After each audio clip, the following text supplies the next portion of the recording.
The story begins on a rainy night. We see some men fighting some assassins. The assassins had already killed a lot of people. The leader of the men asked them about how long they are going to keep attacking them.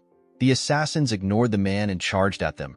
The men raised their blades and fought to defend themselves. 3 assassins charged at the leader.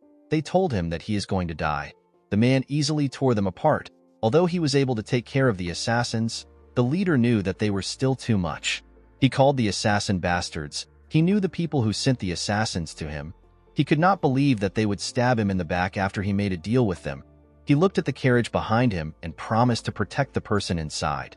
The man asked his subordinates to hold on with everything they have. He assured them that help is on the way. The moment he said this, someone threw a person's head on the ground. He asked the leader if this is the help he is referring to. The leader was shocked to see this. He could not believe that their reinforcement has been wiped out. He wondered about how it happened. He did not know who killed them. The moment he raised his head up, he saw the Murim Alliance leader with the assassins. This man is known as the first heaven-piercing sword. His name is Dam Chunhak. Chunhak walked up to the leader. He said that the power of the ice pavilion is truly formidable.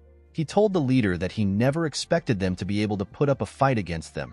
The leader smiled when he heard this. He said that he never expected him to be cocky. He told the alliance leader that he would have been in trouble if he met his master. The assassins were annoyed to hear this. They could not believe that some barbarian was speaking rudely to their master. They said that they would cut off his tongue. They promised to kill him there, before the assassins could do anything. A woman stepped out of the carriage and asked them to wait. The leader was surprised to see the woman known as Wayan. Wayan asked him to not worry about her. Chunhak asked the assassins to back down when he saw the woman. Wayan walked up to him. Chunhak could not believe that his daughter was deceived by barbarians and ended up running away. He told her that he has never been so embarrassed before. He stretched out his hand and told her that everyone makes mistakes. He said that she can be forgiven. He told her that he is going to give her one last chance to return as her father. He believed that she was going to make the right choice because she is smart. Wayan asked her father if he will let the men live if she goes back with him. Chunhak glared at her. The woman understood what he was trying to say. She apologized to him. Chunhak did not expect the apology. He realized that she wasn't leaving with him. He raised his sword. The leader was shocked to see this. Chunhak used his sword to cut his own daughter down. He turned around and said that he no longer has a daughter. He said that she has been influenced by barbarians. He told the assassins that their sole mission is to recover the soul of the Central Plains. He asked them to clean up the mess. The assassins rushed to attack the injured men when they heard this. The leader took out 3 assassins that came close to him. He asked his men to fight till the end. The men accepted his orders and began to fight without fear. While she was on the ground, Wayan told herself that she needs to return somewhere. She apologized to someone in her head for not keeping her promise. She said that it will be different next time. The scene shifts and we are taken to a palace. We see someone reporting to his master. His master asked him to repeat what he said.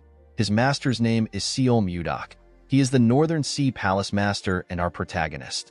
His subordinate revealed to him that Lord Bai Muyue, who went to the gathering as an envoy to conclude negotiations with the Murim Alliance, fought the alliance. He and his group were annihilated.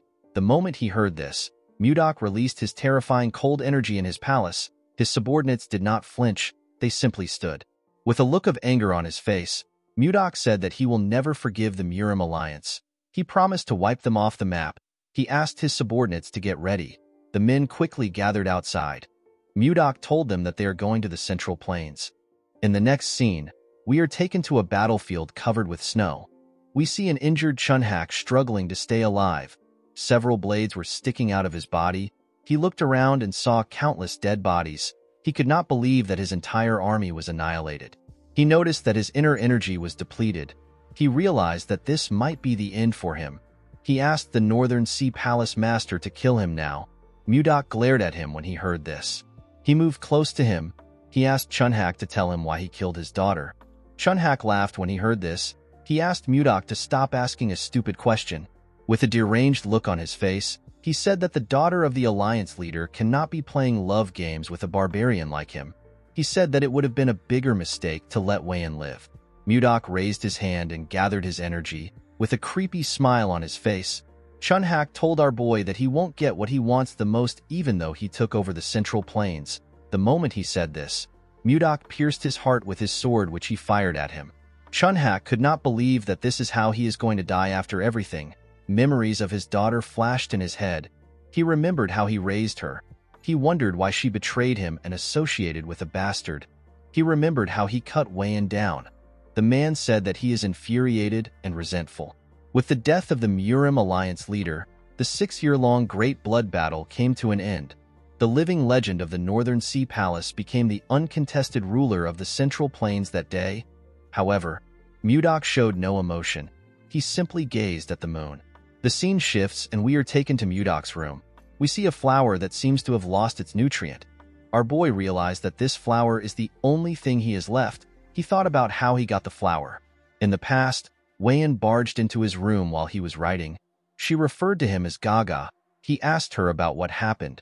The woman asked him to take a look at the flower.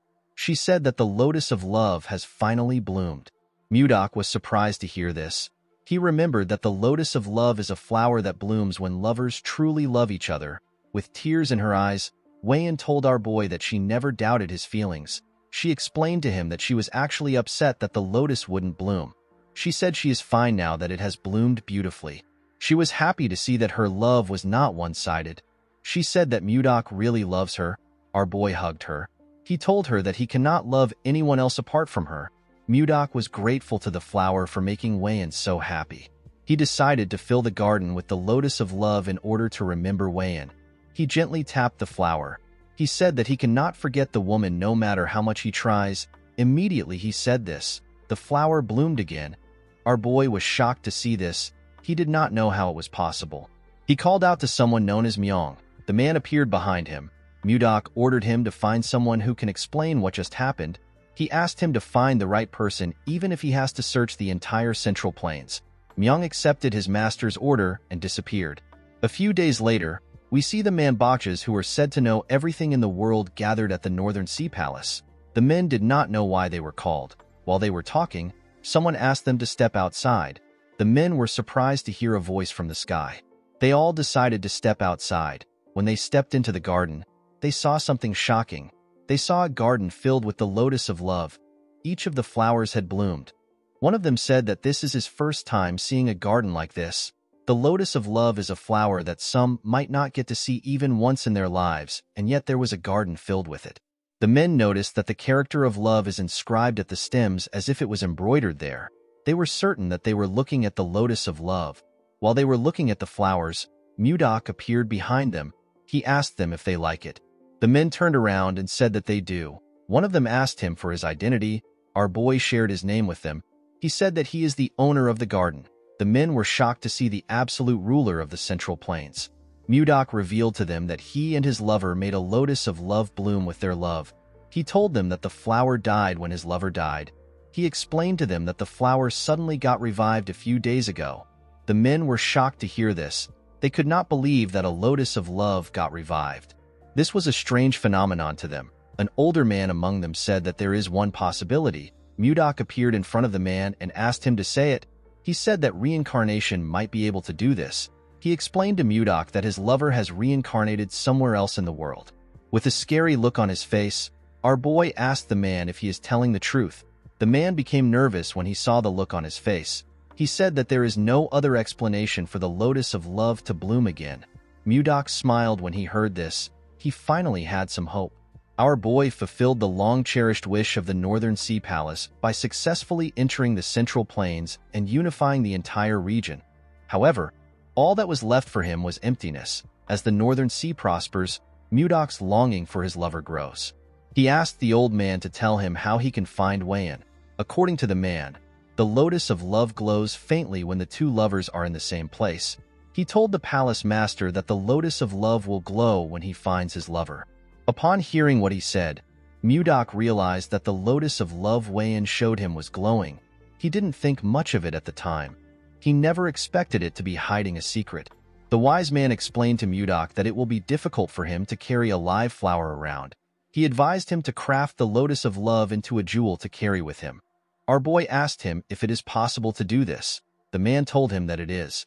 Mudok turned around and told the man that he will entrust everything to him. He said that they will depart in 10 days. He asked him to make all the preparations by then. The man accepted his order. Mudok revealed to the Manbachas that they will each receive 100 niang of gold if things go well. The men were shocked to hear this. They asked him if he is serious. Mudok told them that he will be leaving now. The men bowed their heads and asked him to take care. Inside his room, our boy looked out his window. He could not believe that he has been given some hope again. He promised himself that he will not let go of this hope. He said that he will find Weian no matter where she is. He asked his lover to wait for him. In the next scene, we are taken to a ship. The ship was sailing somewhere. We see Mudok inside the ship. He was looking at a map. He noticed that he had been to most places. He realized that the last place left is Hainan.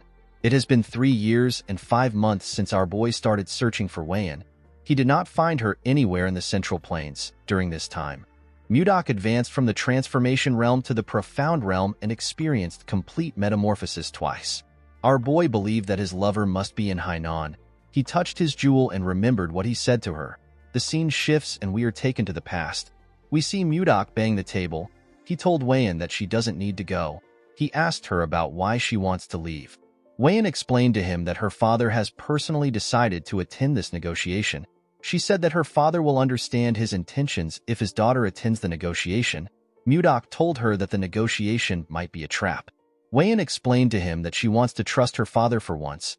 She begged him to let her attend the negotiation.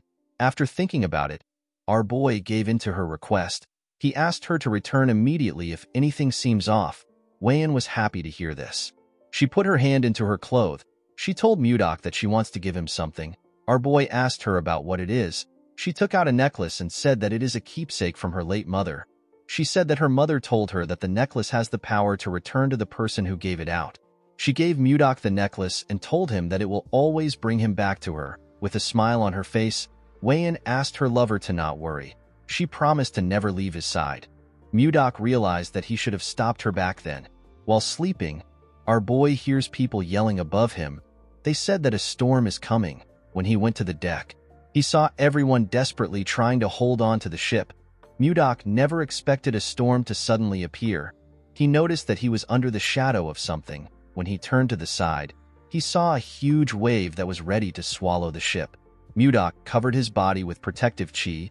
He held himself down with a technique known as the 1,000-pound hammer. This technique protected him when the water pushed some people on the ship. People were pushed into the sea. They screamed out for help. A little girl and her father called out to the mother in the water. Mudok quickly raised some planks next to him with a technique known as telekinetic grasp. He fired the planks into the water and used it to grab the people inside the water. He wanted to drag them back to the ship. Before he could do anything, a man next to him said that the wave is coming again. Immediately the man said this. Mudok turned around to see the ridiculously large wave. The people on board began to lose hope. They held on to anything they could. Our boy knew that the ship couldn't take another wave. He realized that there was only one option left. He placed his hand on his sword and slowly pulled it out. His sword released a cold energy as it was taken out. The people did not understand why everywhere was so cold. Mudok decided to freeze the wave. He wanted to use a technique called freezing ice wind. Before he could use the technique, the jewel began to glow.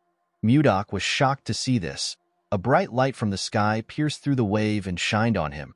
Our boy used his hand to cover his face from the blinding light. Mudok began to float. He suddenly disappeared while he was in the air. After he disappeared, something incredible happened. The storm disappeared and the cloud cleared up. The people did not understand what was happening. When Mudok opened his eyes, he found himself in a cramped space. He realized that he was in a carriage. Our boy did not know how he got here. He was certain that he was just fighting a storm in the middle of the sea. While he was trying to think, he hears someone scream. He realized that someone was close by, outside the carriage. We see different men running away from giant mosquitoes. The mosquitoes caught some of the men and injured them. 2 girls hid next to a tree and watched as the men ran. A man holding a knife referred to the girls as Savina and Annie. A boy next to him told them that they will save them. Mudok destroyed the carriage with his energy and crushed some mosquitoes next to it. The boy and the man turned around when they heard the loud sound. The leader of the group was shocked to see that the first-class carriage was destroyed. When the dust cleared up, they saw Mudok standing next to the carriage. Our boy assumed that he was in a forest somewhere in the Central Plains.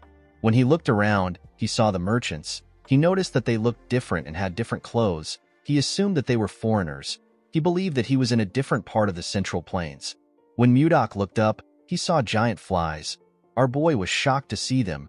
He had never seen flies this big. The fact that they were foreigners and huge flies in front of him, Mudok began to wonder about the place he is in. One of the flies rushed to attack him. Our boy easily dodged the attack. He used a technique known as Divine White Ice Palm to attack the fly. The fly froze and broke apart. Mudok could not believe that a mere beast would attack a human just because it grew a little bigger. He said that this is unforgivable. He gathered his energy and charged at the monsters. He froze all of them in an instant. The flies immediately exploded and turned into tiny ice shards. Our boy believed that this is enough for some pathetic bugs. The merchants were shocked to see what he did. The leader walked up to Mudok and tried to talk to him.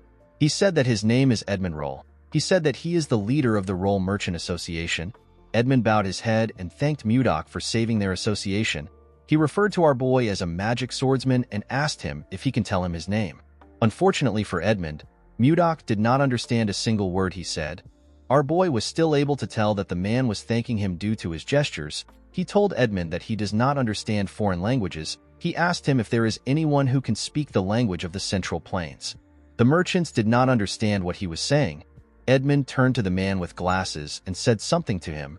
Mudok tried to ask the man if there is truly no one who understands the language of the Central Plains. He wondered about how he was going to explain things to them. While he was thinking, one of the men ran to Edmund and said something. He opened his hand and showed him a ring. Mudok wondered about what he wants to use the ring for. Edmund took the ring and cast a spell. He wore the ring and made a weird pose to finish the spell. Mudok was shocked to see the odd pose. After he was done, Edmund asked him if he can understand him now. Our boy was surprised to see this. He could not believe that he is now able to speak the language of the Central Plains fluently. He asked him if this is the power of the ring. Edmund was surprised to hear about the language of the Central Plains. He introduced himself again and thanked Mudok for saving them. He referred to him as Sir Magic Swordsman and asked him for his name.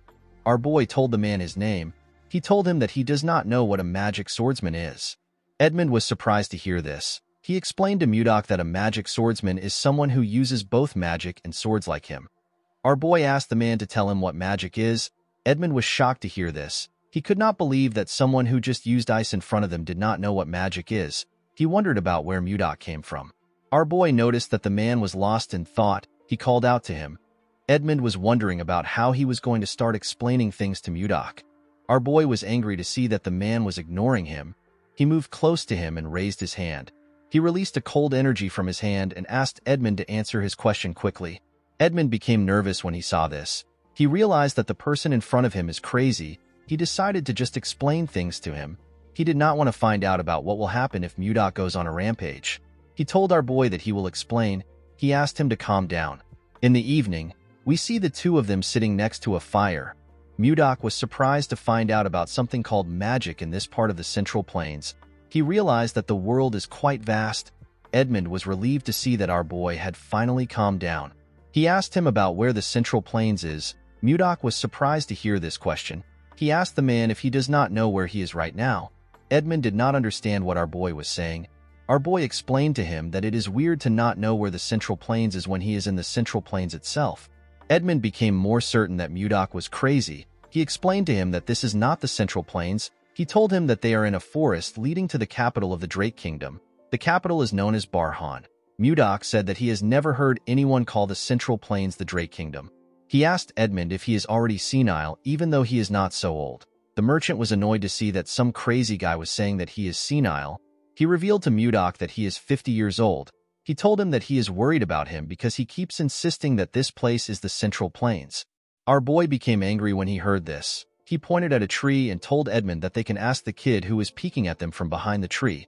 The boy stepped out when he noticed that he got caught. Edmund asked the boy named Leo about why he is there. Mudok asked the boy to answer him honestly. He asked him if this is the Central Plains or the Drake Kingdom. Leo could not answer him. Mudok asked him about why he is not speaking. Edmund explained to him that Leo can't understand his words. He took off his ring and asked Mudok to take it. He asked him to put it in his finger and shout interpret language.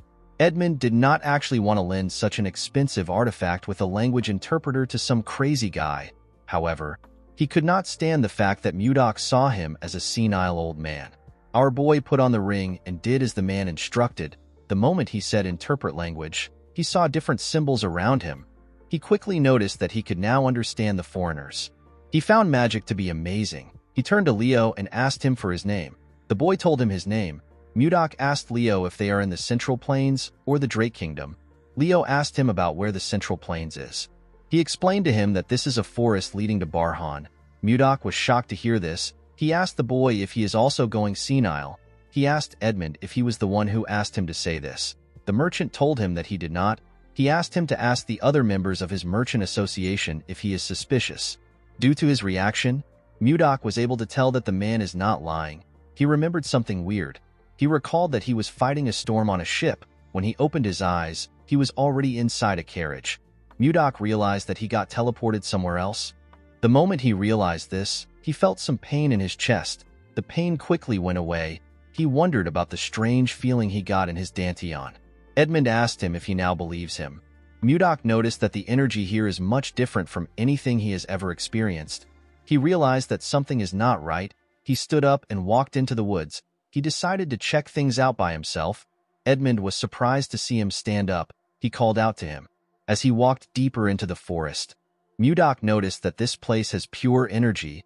He became certain that this place is not the Central Plains. Our boy jumped out of the woods. While he was in the air, he gathered and compressed his energy. After compressing his energy, Mudok released it into his body. He noticed that the amount of chi accumulated in his dantian has doubled. He turned around and moved back down. He wondered about why he got teleported here instead of a place in the Central Plains. He was still focused on finding Wayan. Before he landed on the ground, his necklace came out of his clothes. Mudok wondered if he got sent here because of the light emitted by the necklace earlier. He remembered that his lover told him that the necklace has the power to return to the person who gave it out. Our boy believed that he has been sent here to look for Wayan. He smiled when he landed. He told himself that Wayan must be here. At the camp, Edmund's subordinate asked him about where his new guest went. Edmund said that he does not know. He told him that our boy is unpredictable. The moment he said this, Mudok appeared. He explained to Edmund that he had some business to attend to. He told him that he has a question for him. Edmund noticed that our boy was smiling. He found it creepy. He asked Mudok to tell him his question. Mudok asked him if Leo was being truthful when he said that they are in the Drake Kingdom. The man told him that Leo was telling the truth. He assured him that they will reach Barhan if they travel a bit further. Mudok asked him to tell him where Barhan is. A little boy next to Edmund asked our boy if he does not know anything about this place. He asked him if he spent all his time training in the mountains. The boy said that he has heard stories about eccentric people like him. He said that this is his first time seeing an eccentric person in flesh. Mudok decided to take the boy's explanation. He told them that he has been training in the mountains, and he only just came out today to experience the world. He said that this is why he does not know anything. Mudok had never heard of places like the Drake Kingdom and Barhan. He decided to get more information about the place from the kid. Due to the fact that some of them had different colored eyes, our boy assumed that he was in the land of the Western barbarians, which he had only heard of. The boy was happy to hear what Mudok said. He was happy to see that he was right. He referred to our boy as Sir Magic Swordsman and offered to teach him a few things. Mudok accepted his offer. The boy walked forward and asked him to follow him. Mudok asked the boy for his name. The little boy introduced himself as Luffy. Edmund found it creepy that the crazy man was acting friendly. He could not understand what was going through our boy's head. Mudok began to learn about this place and the language the people use from Luffy. Our boy realized that this place wasn't a foreign land. It was actually an entirely different world. The land was oddly shaped and the writings differ from anything he had seen before. In this world, there are other species apart from humans. Elves and dwarves exist. Apart from them, beings known as beastmen also exist on the continent. Of all the species, the strongest are creatures known as dragons. Mudok believed that they were lizards with wings. There are also things known as warp magic and magic circles. According to Luffy, warp magic can be used by 5th circle mages and above. They draw a round magic circle on the ground and chant a spell. This allows one to travel to wherever they wish. The better the mage's ability, the further they can warp. To Mudok, magic was an inexplicable sorcery. He looked up to the sky and wondered about the other amazing things that this world could hold. Immediately he raised his head up. He noticed something strange. There were 3 moons in the sky. This was something he could not even imagine in the Central Plains. He wondered if Wei-in was really the one who summoned him to this place. While he was thinking, someone screams at the girl known as Savina. He begged her not to do something. Mudok quickly turned around. He noticed that something was happening around the camp. Savina asked the man to tell her why she can't do something. The girl held a knife and grabbed Annie. She asked everyone to not come close to her unless they want to die. The merchants begged Savina to not do anything. Mudok wondered about what is happening. The man with glasses assured Savina that they will be able to heal both of them when they arrive in the capital. He told her that the capital has a lot of mages. He told her that he will even ask Edmund for a favor. He begged her to let go of Annie because she is scared. Savina asked the man whose name is Charles if he thinks that she is stupid. She reminded him that healers are rare even in the capital. She asked him if he knows how much it costs to heal one person. The girl told him that the assassin bug's egg is lodged in her heart. She said that it can hatch into a larva at any moment. She asked him if anyone can heal this. Charles did not know what to say to the girl. With tears in her eyes, Savina told him that the egg will tear she and Annie apart when it hatches into a larva. She raised the knife and said that it will be better for them to die while they are still in one piece. Before she could kill Annie, Mudok asked her to wait. He told her that he has roughly understood the situation. He raised his hand and used his energy to drag the knife from her hand. He assured her that he will treat her. He asked her to not do anything stupid. Savina did not know when he took the knife away. Mudok moved close to them. He asked them to sit down. He said that the treatment must start now. Edmund asked our boy if he also knows healing magic. Mudok explained to him that he does not know any magic. He said that he only knows a few healing techniques that were passed down to him. He told them that they can relax. Edmund and Charles were happy to hear this. Edmund moved close to our boy and begged him to save the girls. He assured him that he will repay him with all his heart even though he does not have much. Mudok told him that he was going to help the girls even if he didn't ask. He asked everyone to step back a bit. He said that he is going to start the treatment. Edmund asked his subordinates to step back. Mudok moved close to the girls. He asked them not to be so tense. He assured them that it won't take long. He asked them to close their eyes and relax. The girls followed his instructions. Mudok used his energy to scan their bodies. He noticed that the bugs were near their hearts. While he was carefully searching, he found something surprising. He found the bugs in their hearts. Mudok noticed that the eggs had not yet hatched. He gently controlled his energy and used it to burn the eggs without harming the girls' hearts. Their hearts shined brightly. The girls let out a burp after the eggs were burnt. Mudok stood up and told them that he has taken care of the problem. The girls were shocked to hear this. They asked him if he is serious. Our boy assured them that he has destroyed the bug eggs. He asked them to take things easy. Edmund and the rest of the group were shocked to hear this. Edmund asked Mudok if Annie and Savina are fine now. Our boy did not understand why the merchant was doubting him. He assured him that they are fine. He revealed to the two girls that there will be no side effects. He asked them to not worry about it. The girls bowed their heads and thanked him. Savina told him that he is their savior. The rest of the group also bowed their heads and did the same thing. Mudok walked forward and gently waved his hand at them. Later in the night, we see Mudok resting under a tree. He never expected the day to be so stressful.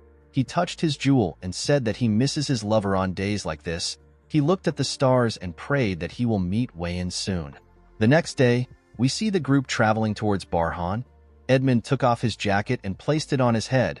He wondered why everywhere was so hot today. Even Mudok had to tie his hair because of how hot it was. It was quite scorching. Luffy offered him a bottle of water. Our boy thanked him and accepted it. Before drinking the water, Mudok noticed that it was lukewarm. He released a little cold energy into the bottle and made the water cold. It was now much better for him. Luffy asked him if he is alright. He told him that everywhere is quite hot. Mudok shoved his bottle in Luffy's face. The boy was shocked to see that the water was cold. Our boy asked him to take it. Luffy accepted the bottle. He wondered why it was so cold. Mudok asked him to drink it. The moment he put the water in his mouth, he tasted some ice inside it. The little boy was happy to taste such a refreshing cold water in the scorching heat. Mudok smiled when he saw the look on his face. He asked Luffy if it is very refreshing. Luffy took out another bottle with a bright smile on his face. The boy asked Mudok if he can also freeze this bottle. Our boy did not see any issue with this. This boy already helped him a lot. The least he could do was to freeze his water bottle. He stretched out his hand and released a small amount of cold energy. Luffy began to cheer when our boy told him that he is done. While he was looking at the boy, Mudok noticed that the others had surrounded him. They all held out their water bottles and begged him to freeze it for them. They wanted to taste the refreshing ice water that Luffy drank. Of course, this was not difficult for Mudok, but he knew that he might create more stress for himself if he grants their request. Edmund tapped one of his men and asked him about what is happening. He moved close to them and asked someone to explain what is happening to him. Luffy revealed to him that Mudok made some ice water. He told him that the seniors now want to drink this cold water. With a weird look on his face, Edmund called out to Mudok. Our boy asked him if something is wrong. Edmund went on his knees and presented his bottle to him. He said that he also wants some ice water.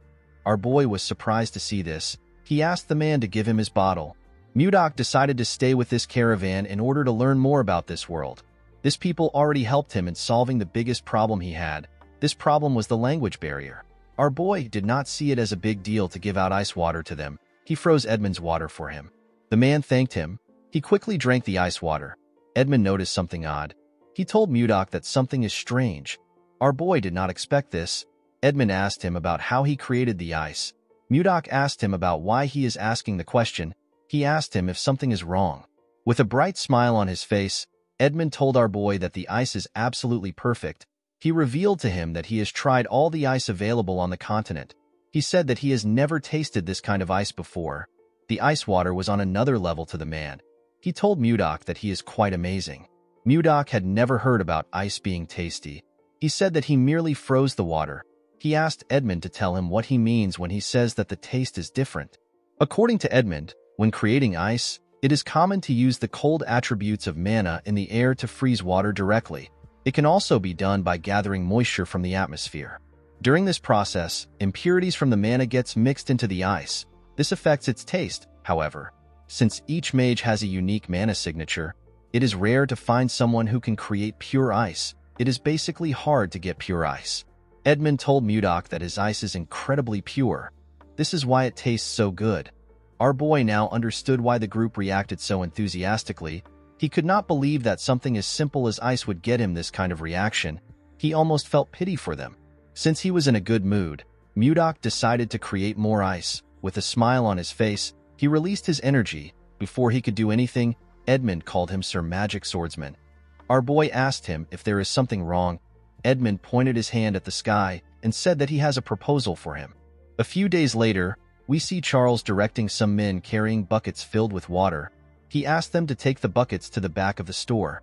At the back of the store, we see Mudok gather his energy. He used it to freeze the buckets of water in front of him. He turned the water into ice cubes. The merchants clapped for him when they saw this. They rushed to carry the buckets. While looking at them, Mudok thinks about what led him to this place. The scene shifts and we are taken to the past. We see Mudok shocked after hearing Edmund's proposal. The man explained to our boy that he wants to revive his merchant association by selling the ice that he makes. He became nervous when he said this. Mudok realized that Edmund had a hidden agenda when he kept going on about how refreshing the ice is. Edmund told our boy that fourth circle mages who can make ice are too arrogant and end up making subpar ice. He told him that they need to target this market. Mudok could tell that Edmund does not have any ill intentions. He actually wanted to revive his struggling merchant association. Our boy did not want to offer his service for free. He decided to negotiate. He told the merchant that it will be a 70-30 business. Edmund asked him to explain what he means. Mudok told him that he will take 70% of the profit because he is making the ice, while Edmund will take 30% for selling it. The merchant knew that this wasn't a bad offer because ice sells like hotcakes. He decided to try negotiating further. He explained to Mudok that he will need wagons for transport, workers that will pull this wagons and mages that will keep the ice from melting. He told him that the upfront cost is quite significant. He asked our boy if he can make some adjustments to the percentage. Mudok told him that he will reduce it to 60-40. The man was shocked to see that our boy easily accepted it. He took out a paper and told Mudok that they need to draft a contract. Mudok agreed to the negotiation because this place was a good place for him to learn about this world. The business was actually booming more than he expected. While they were trying to sort things out, Charles barged into the room. While breathing heavily, he told Edmund that he needs to come out for a moment. Edmund and Mudok were surprised to hear this. They wondered about what was happening. At the front of the store, we see a large amount of people shouting. They said that they wanted to buy the ice candy. someone begged the association to sell some of their ice to them. One man introduced himself as Arnold. He said that he came from Narrell City to do business with their merchant association. Edmund asked the people to form a line. They ignored him and continued shouting. The man did not know what to do. While they were shouting, someone asked them to keep quiet in their heads. Everyone was shocked to hear a person's voice in their heads. Edmund quickly turned around. He knew that only Mudok was capable of doing this. Our boy asked them to stay quiet. With a serious look on his face, he told them that they will all be sent away if it gets noisy again. He advised them to be careful. Everyone accepted his warning. Now that they were quiet, Edmund explained to them that his merchant association only sells in bulk. He apologized to those who came to purchase a small amount. He asked them to leave. He told them that they might have small-scale sales in the future. Some people begged the man. They told him that they came from far places. They asked him if he cannot just sell a small amount to them. Mudok glared at this people. They were terrified to see the scary look on his face. They decided to leave on their own. Edmund asked everyone else to line up. A merchant wearing an eye patch told Edmund that he is from the Meiji Merchant Association. The man next to him introduced himself as Benjamin. He said that he is the butler of the slave family. The brown man next to him said that he came from the Arista family.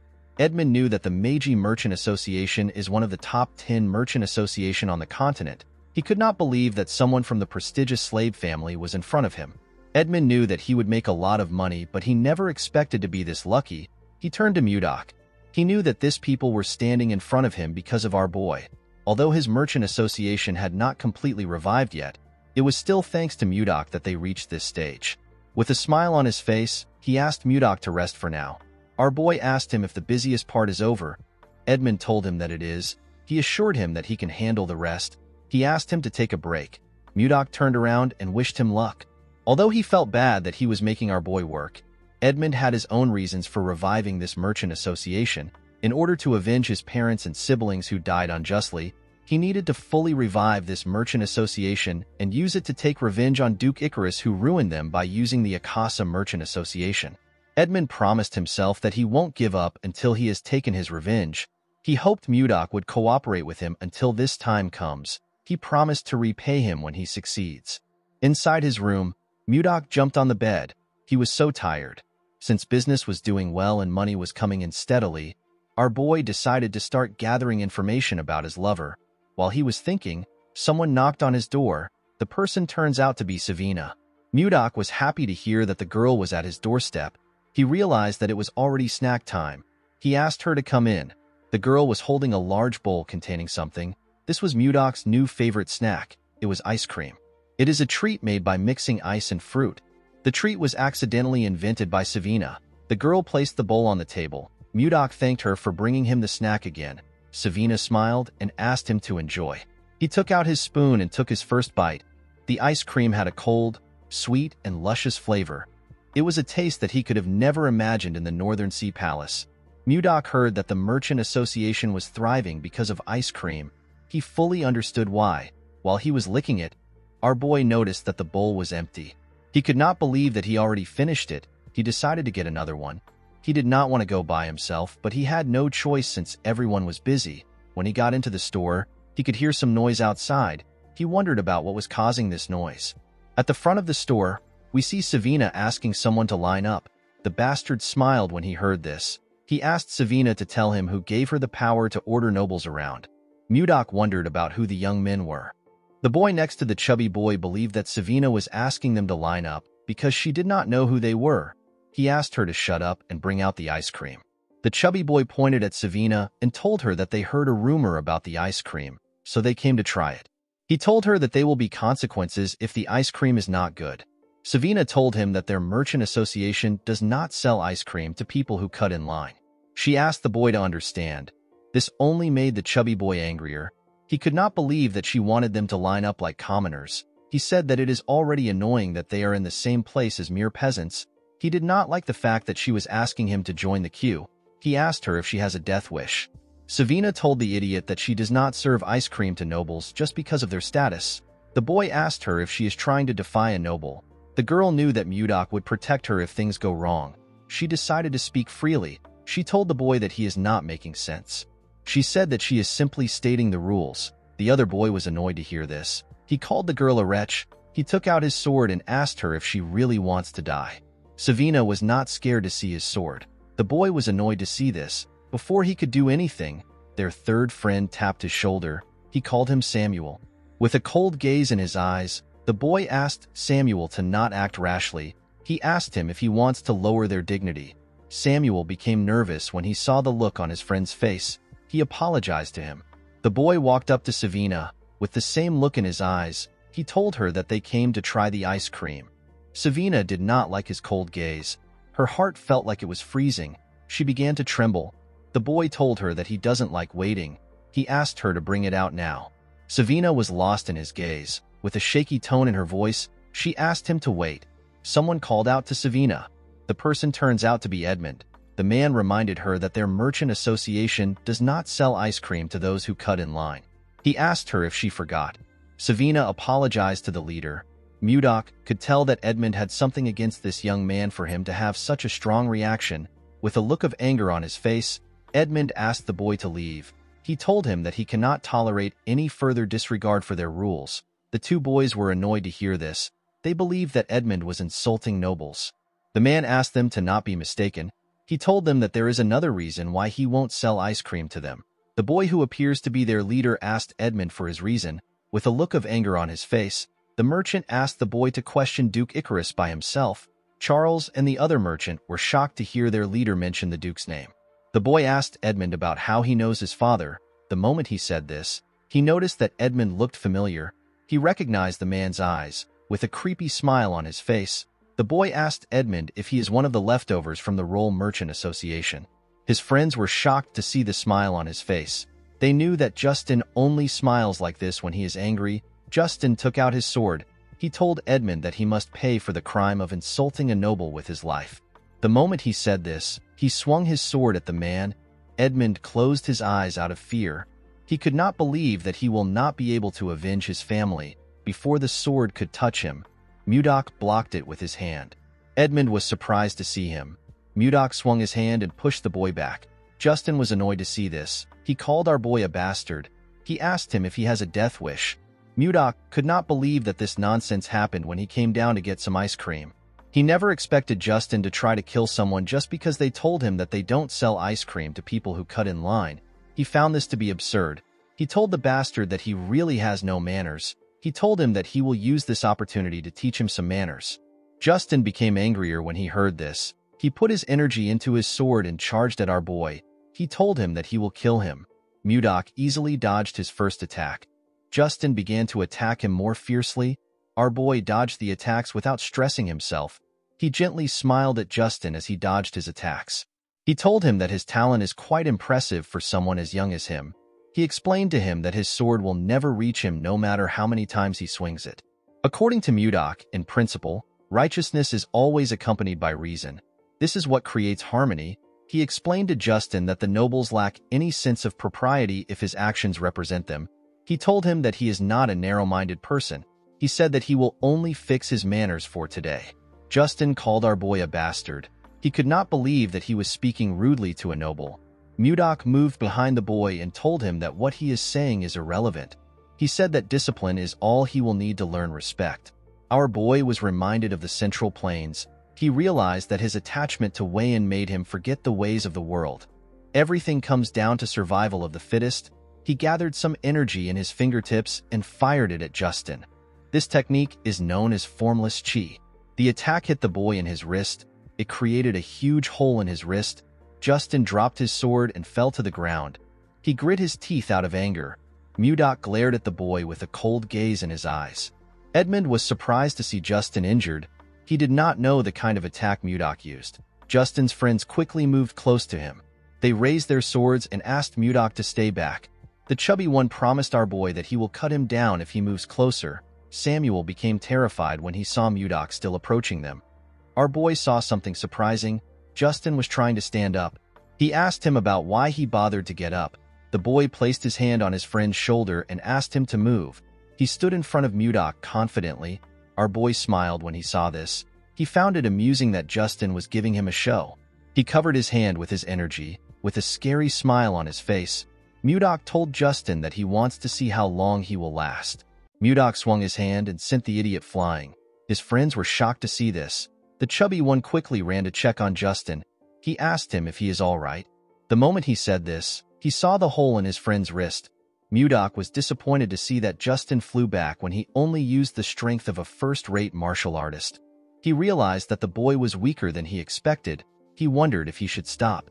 Our boy realized that he had not fully understood how this world functions. He decided to not kill Justin. He moved closer to the boy. Justin asked him for his identity. He asked him if he truly doesn't know who he is. With a look of anger on his face, he asked Mudok to tell him what gave him the guts to treat him like this. Our boy understood that this bastard has lost his mind. Instead of reflecting, he was just full of spite. He wondered if he should just kill him now. Mudok knew that he would not be different from this idiot if he killed him. The two boys pointed their swords at him. The chubby one asked him if he believes that he can get away with messing with a noble. Mudok ignored them and looked around him. He found a stick on the ground. He believed that the stick would be perfect. He used his telekinetic grasp to pick it up. He smiled when he held the stick. Justin became nervous when he saw this. He quickly stood up. The other boys were surprised to see how Mudok got the stick. With a smile on his face, Mudok imbued his sword energy into the stick. Justin was surprised to see this. However, our boy was not done. He added his sword sphere into it. Justin begged him not to come closer. With an evil smile on his face, Mudok added his sword chi to it. The boys fell to the ground and began to tremble. With a creepy smile on his face, Mudok told the boys that the best remedy for scums like them is a club. He raised the club and began to beat the boys. He advised them to get a grip. Our boy enjoyed dishing out this beating. In the evening, we see the boys kneeling. They begged Mudok to forgive them. They assured him that they won't do this again. Our boy told them that he cannot hear them. He asked them to repeat what they said.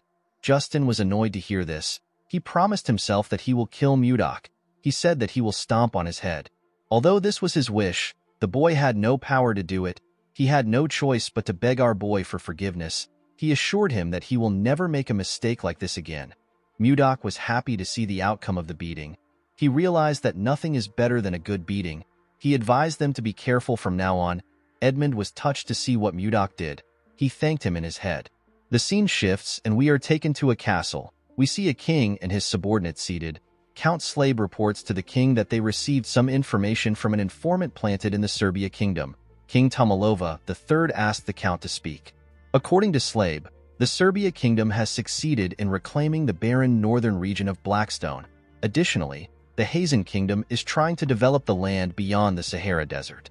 Duke Sergio von Icarus explained to Slabe that the land beyond the Sahara Desert is too dangerous for humans to live in because of the monsters. He asked the count if the Hazen kingdom has a way of taking care of things. Slabe revealed to him that they have received a report that they are not yet sure of. He told the Duke that Anos has naturalized. The king was shocked to hear this. With a nervous look on his face, Count Crash asked him if it is really true. Slabe told him that it is. Baron Arista asked him if he is referring to one of the top 10 sword masters on the continent. He had heard that Anos turned down any amount of money offered to him. The king wondered why Anos ended up in Hazen instead of wandering the continent without belonging to any factions. Crash suggested that the sword master might have fallen in love with someone there. Slabe told him that he is correct. The men were surprised to hear this. The king asked his count about who the woman is. Slabe told him that it is someone they all know quite well. The person turns out to be Princess Daphrin. She is the younger sister of the current king. The king is known as Layard II of Hazen. The men were surprised to hear that Layard, who cherishes his younger sister as his most prized possession, gave her away to a man. Tomalova told his subordinates that the Hazen kingdom now has 2 sword masters. Slabe explained to his king that the Hazen kingdom will likely attempt to expand their land. This is a goal that they have repeatedly failed to achieve since the reign of Layard I. Tomalova became worried when he heard this. In the east, the Hazen kingdom is expanding its territory. In the south, the commercial Serbia kingdom is developing its land. Across the Western Sea, the Jeva Empire is also expanding its land. Tomalova knew that they could not stay idle. He asked his subordinates to share their opinions on what they should do. The Duke suggested that it would be beneficial for them to also expand their territory. The king reminded him that they do not have any suitable land for expansion. He asked him if he is suggesting that they cross the Lazar Mountains to the north. Sergio stood up and told the king that they have no other choice. Everyone was surprised to hear this. Expanding into the north is difficult. Even if they succeed, the entire area is covered in ice. This will render their efforts useless. Heading to the north would ultimately mean that they were pushed out of the power struggle. This is why everyone is hesitant. Tomalova knew that someone will soon be sent to the north to address the issue of territorial expansion. He turned to his count. Slave nodded at him. He told his subordinates that the meeting will end for today. He told them that they will reconvene at another time. Slave walked out of the room with the king. The duke realized that the count and the king were hiding something. The scene shifts, and we see the king and the count in a room together. Tomalova asked Slave if he has made any mistakes recently. The man said that he hasn't. Tomalova realized that the duke is up to his usual tricks again. Since 10 years ago, he has been sending anyone who opposes him to the north. Slave told his king that this is all because of his shortcomings. Tomalova asked him to not say this. He told him that he is the only one he trusts among his retainers. He told the count that he heard a rumor about some kind of ice being sold in the capital. He asked him if he knows anything about it. The count realized that the king was referring to the ice candy made by the Roll Merchant Association. Tomalova was surprised to hear the name. Slave explained to him that the ice is different from regular ice. He told him that it earned its name because it is so sweet. The king asked the man about how long the trading company stays open. The count said that they are open till night. He realized that the king wanted to taste the ice candy. He revealed to the king that he is planning on going on a secret outing soon. He told him that they can check the store together. Tomalova smiled when he heard this. He commended the count for being able to read his mind. Slave told him that it is his duty to understand his desires as his aide. Tomalova asked him about when he plans on going for this secret outing. The scene shifts and we are taken to Mudok's room. We see the kids begging our boy to teach them magic. Our boy was about to lick his ice cream. He was surprised to hear what the kids said. Savina apologized to him for barging in. She knew that it was improper. The girl also knew that not everyone can learn magic. She told him that they have no choice but to learn it. Annie explained to him that the company might face danger again like last time. She promised him that she will train hard. She begged him to teach them. Mudok found it nice to see the kids determined. He placed his ice cream down and reminded them that he does not use magic. Luffy asked him if he uses martial arts like he mentioned before. Our boy told him that he remembered it correctly. He released some of his energy and revealed to them that he uses the Ice White Divine Palm. He told them that he cannot teach them magic because he also doesn't know how to use it. Leo asked him if he can teach them martial arts instead. Mudok was surprised to hear this. The kids agreed with Leo's idea. They believed that it would be amazing to learn martial arts. They begged Mudok to teach them martial arts. Our boy did not know what to say. He noticed that they had earnest eyes and a strong resolve to see their goals through. They reminded him of his childhood. He remembered how his younger self asked someone to teach him martial arts. The person glared at him.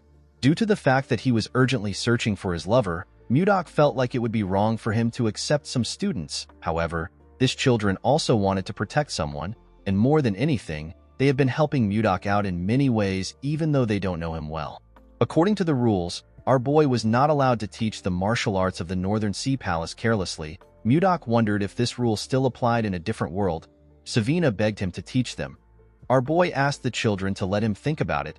He asked them to come back by this time tomorrow. He told them that he will give them his answer then. The children were happy to hear this. They believed that Mudok was going to teach them. Leo told him that they will never forget his kindness even in death. Our boy realized that the children misunderstood him.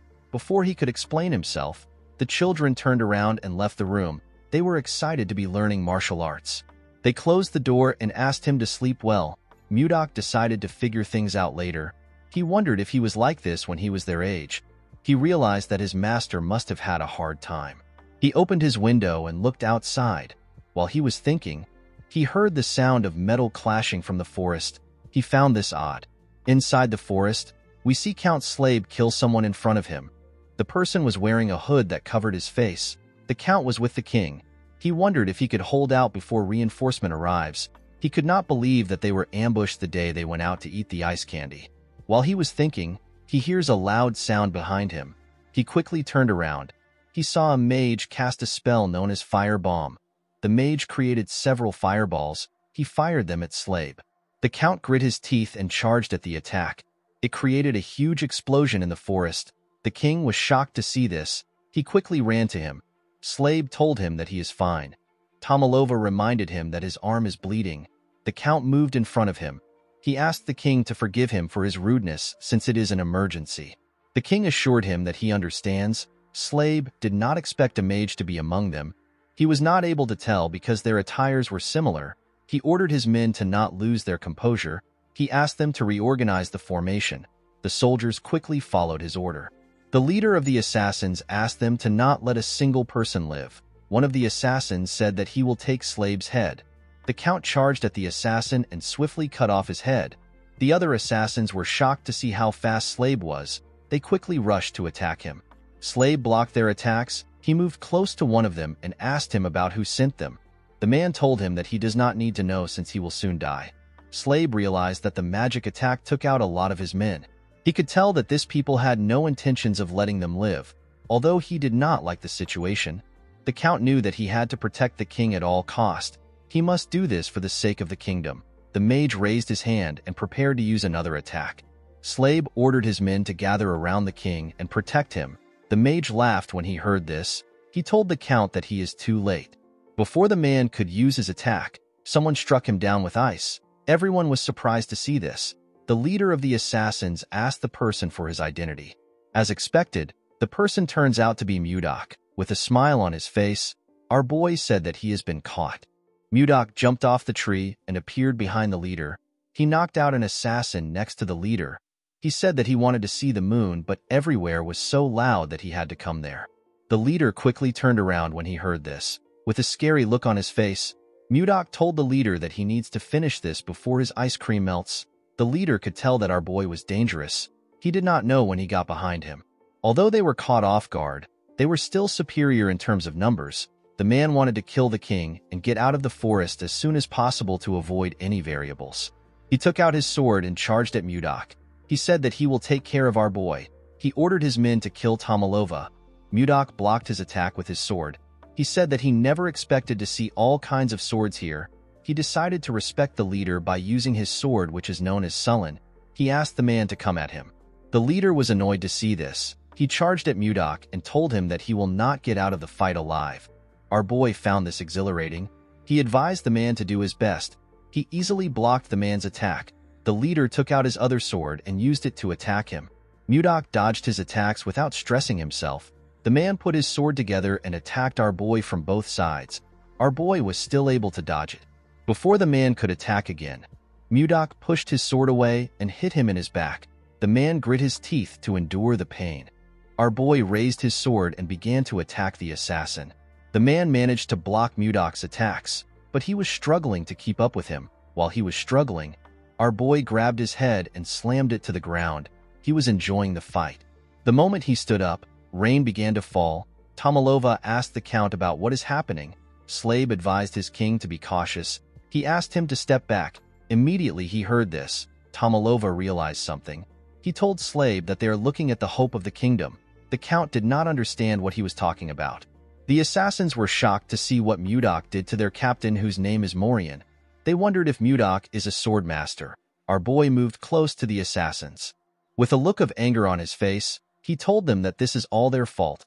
The assassins did not understand what was happening.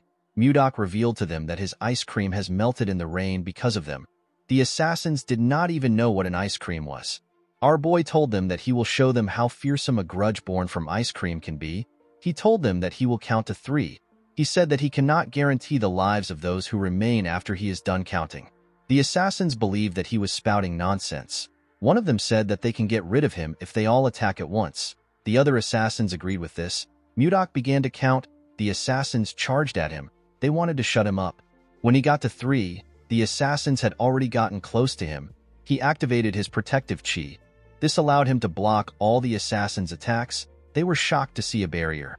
Mudok released a large amount of his cold energy.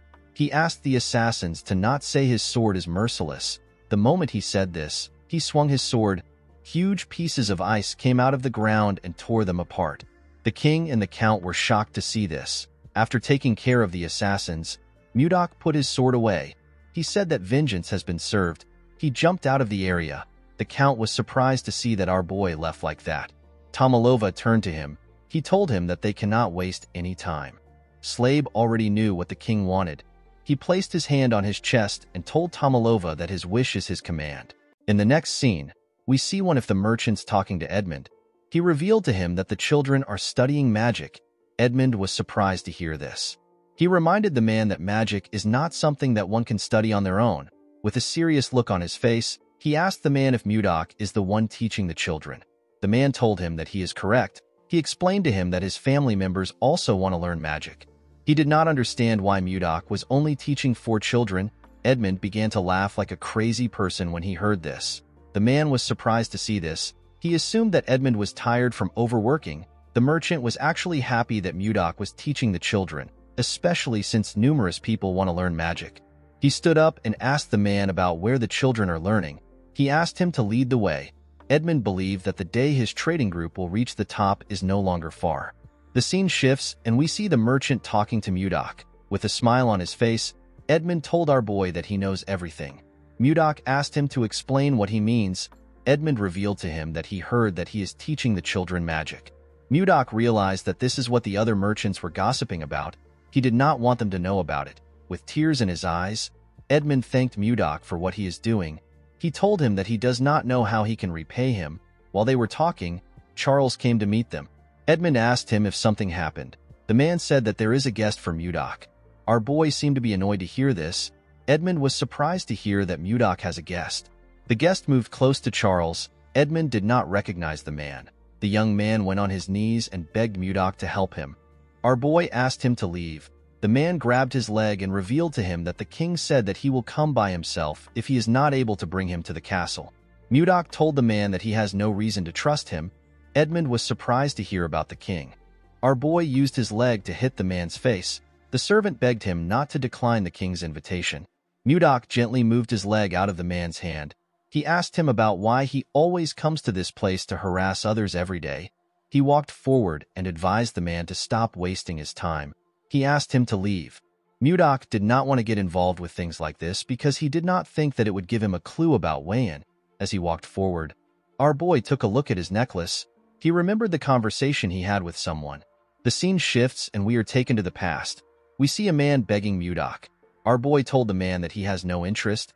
He explained to him that he has gotten the entire gangbuck in 3 years. He said that the people of the Central Plains will soon come looking for them.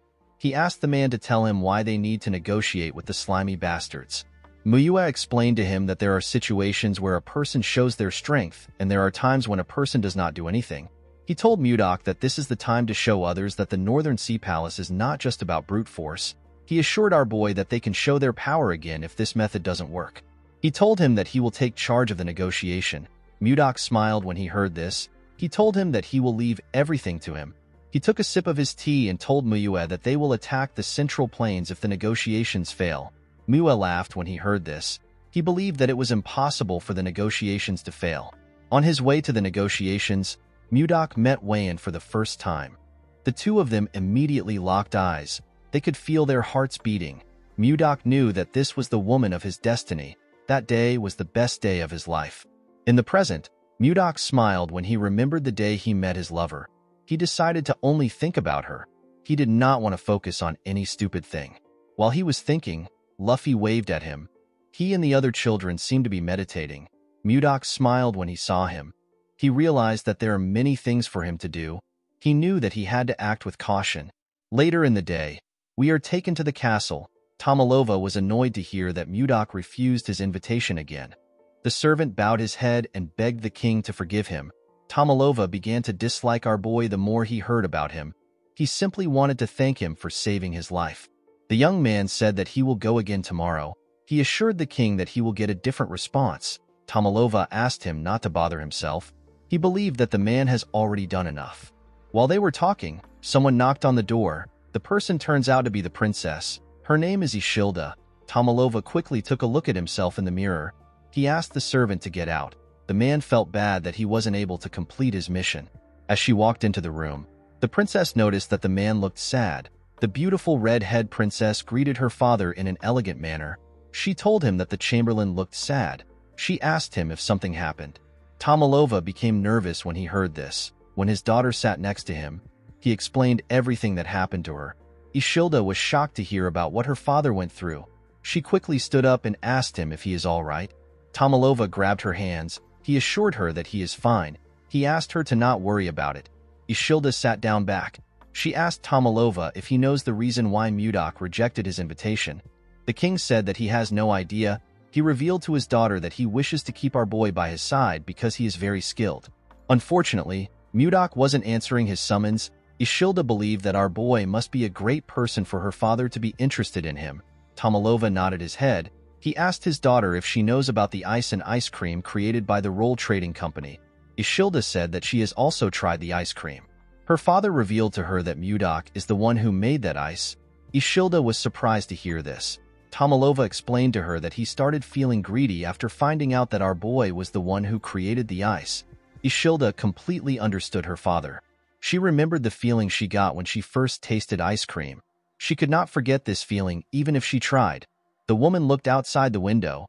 She found it intriguing that the mage who created the ice cream is the one who her father is looking for. She wondered about who our boy was. While she was thinking, she saw two kids happily licking their ice creams. Ishilda wondered if she should use this opportunity to meet Mudok in person. In the next scene, we see Mudok watching the children meditate. He has only been teaching them for half a month, but they had already reached the stage where they can emit chi. Our boy was not surprised to see this. The concentration of chi is much denser here than in the Central Plains. He put his hands together and asked the children to stop. He told them that they can properly control mana. He told them that they will be moving to the next stage. The children said that they understand. The moment they said this, the Chamberlain appeared and greeted him. Mudok was annoyed to hear his voice. He already knew who it was without turning around. He wondered if time was repeating itself. When our boy turned around, he saw a woman wearing a hood move close to them. Because the Chamberlain didn't come in the morning, Mudok assumed that he would not come at all. He asked the man about why he came again. Immediately he said this. His necklace began to glow. Our boy was shocked to see this. He quickly raised his head up. The woman in front of him took off her hood. She turned out to be the princess. With a smile on her face, the woman greeted him and introduced herself as the princess of the Drake Kingdom. Mudok immediately knew that he had found her. He was certain that he was looking at Wayan's reincarnated body. The scene shifts and we are taken to the store. Ishilda told our boy that she heard about how he saved her father's life. Mudok said that it just happened. The princess was surprised to hear the rude reply. She forcefully made herself smile. She told Mudok that her father has invited him to the palace to show his gratitude. She referred to him as Sir Magic Swordsman and asked him about why he refused the invitation. She said that he has rejected the invitation more than 2 times. She heard that he rejected it in a cold manner every time. Mudok only saw Wayan's face while she was talking. Even Ishilda's angry expression and her tone were exactly like Wayan's. Our boy was certain that he was looking at his lover. The princess noticed that Mudok wasn't saying anything. She called out to him. Mudok came back to reality when he heard her voice. He told her that he will come to the palace. He asked her to tell him the day he should come. The princess was actually about to argue with our boy. She was shocked to hear that he accepted the invitation. She stood up from the chair. Mudok placed his cup down. He reminded her that she came to invite him. The princess realized that he was right. She sat down back and told him that he is correct. Mudok asked her to tell him when he should come to the palace.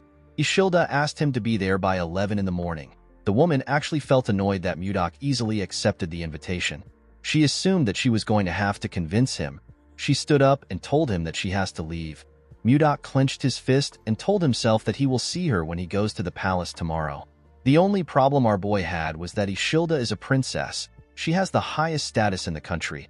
Mudok wondered about how he was going to get close to her and marry her. He remembered that her father in her past life killed her because she was in love with him. In order to avoid this problem, Mudok realized that he needed to plan everything meticulously. To create the perfect plan, Mudok knew that he will need Edmund's help. The scene shifts and we see Edmund shocked when he hears Mudok mention marriage. Our boy revealed to him that he plans on getting married to the princess. Edmund asked him if he is insane. With a scary tone in his voice, Mudok asked him to repeat what he said. The merchant became terrified. Our boy decided to stay calm. He asked Edmund to tell him why he thinks it is a bad idea. The man revealed to him that Ishilda is the only child of Queen Swan. Unfortunately, the queen is dead. Ishilda is the sole legitimate heir and first in line to the throne. He told our boy that it makes no sense for someone like him who has no proper status to think about marrying the princess. Mudok was annoyed to hear this. Edmund explained to him that he needs to be a prince from another country in order to become the princess's suitor.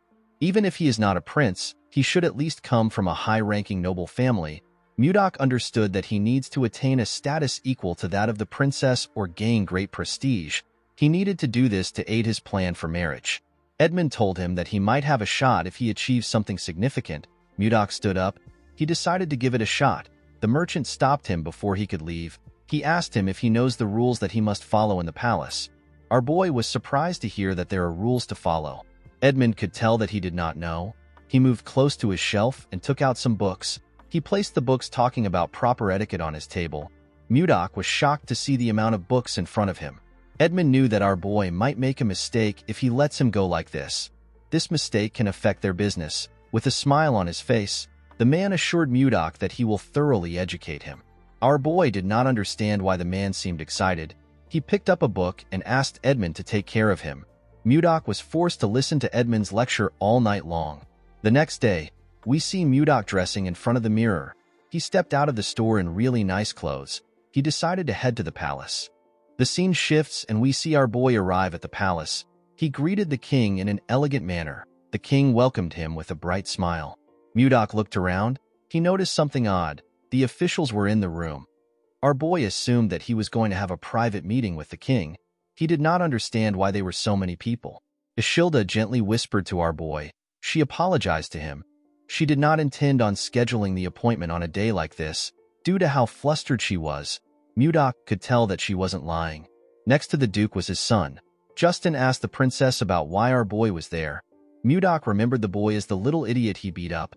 Our boy smiled and glared at Justin. The boy was infuriated. He wanted to curse Mudok. His father asked him to cease his behavior. He asked him if he plans on making a fool out of himself in front of the king. Justin calmed himself and told his father that he understands. Tomalova told Count Slave that Justin must have been through a lot. The Count told him that he is right. Tomalova cleared his throat and asked Mudok to tell him why he suddenly accepted his invitation. He told him that he has been disappointed for some time. Mudok told him that there is a reason for his actions. The king asked him to share his reason. Our boy explained to him that the Roll Merchant Association is currently very busy due to a shortage of manpower. He said that he is the busiest among everyone because he constantly has to produce ice. He told Tomalova that he wanted to get the ice done before meeting him. However, due to the constant barrage of daily orders, the ice he produces keeps running out.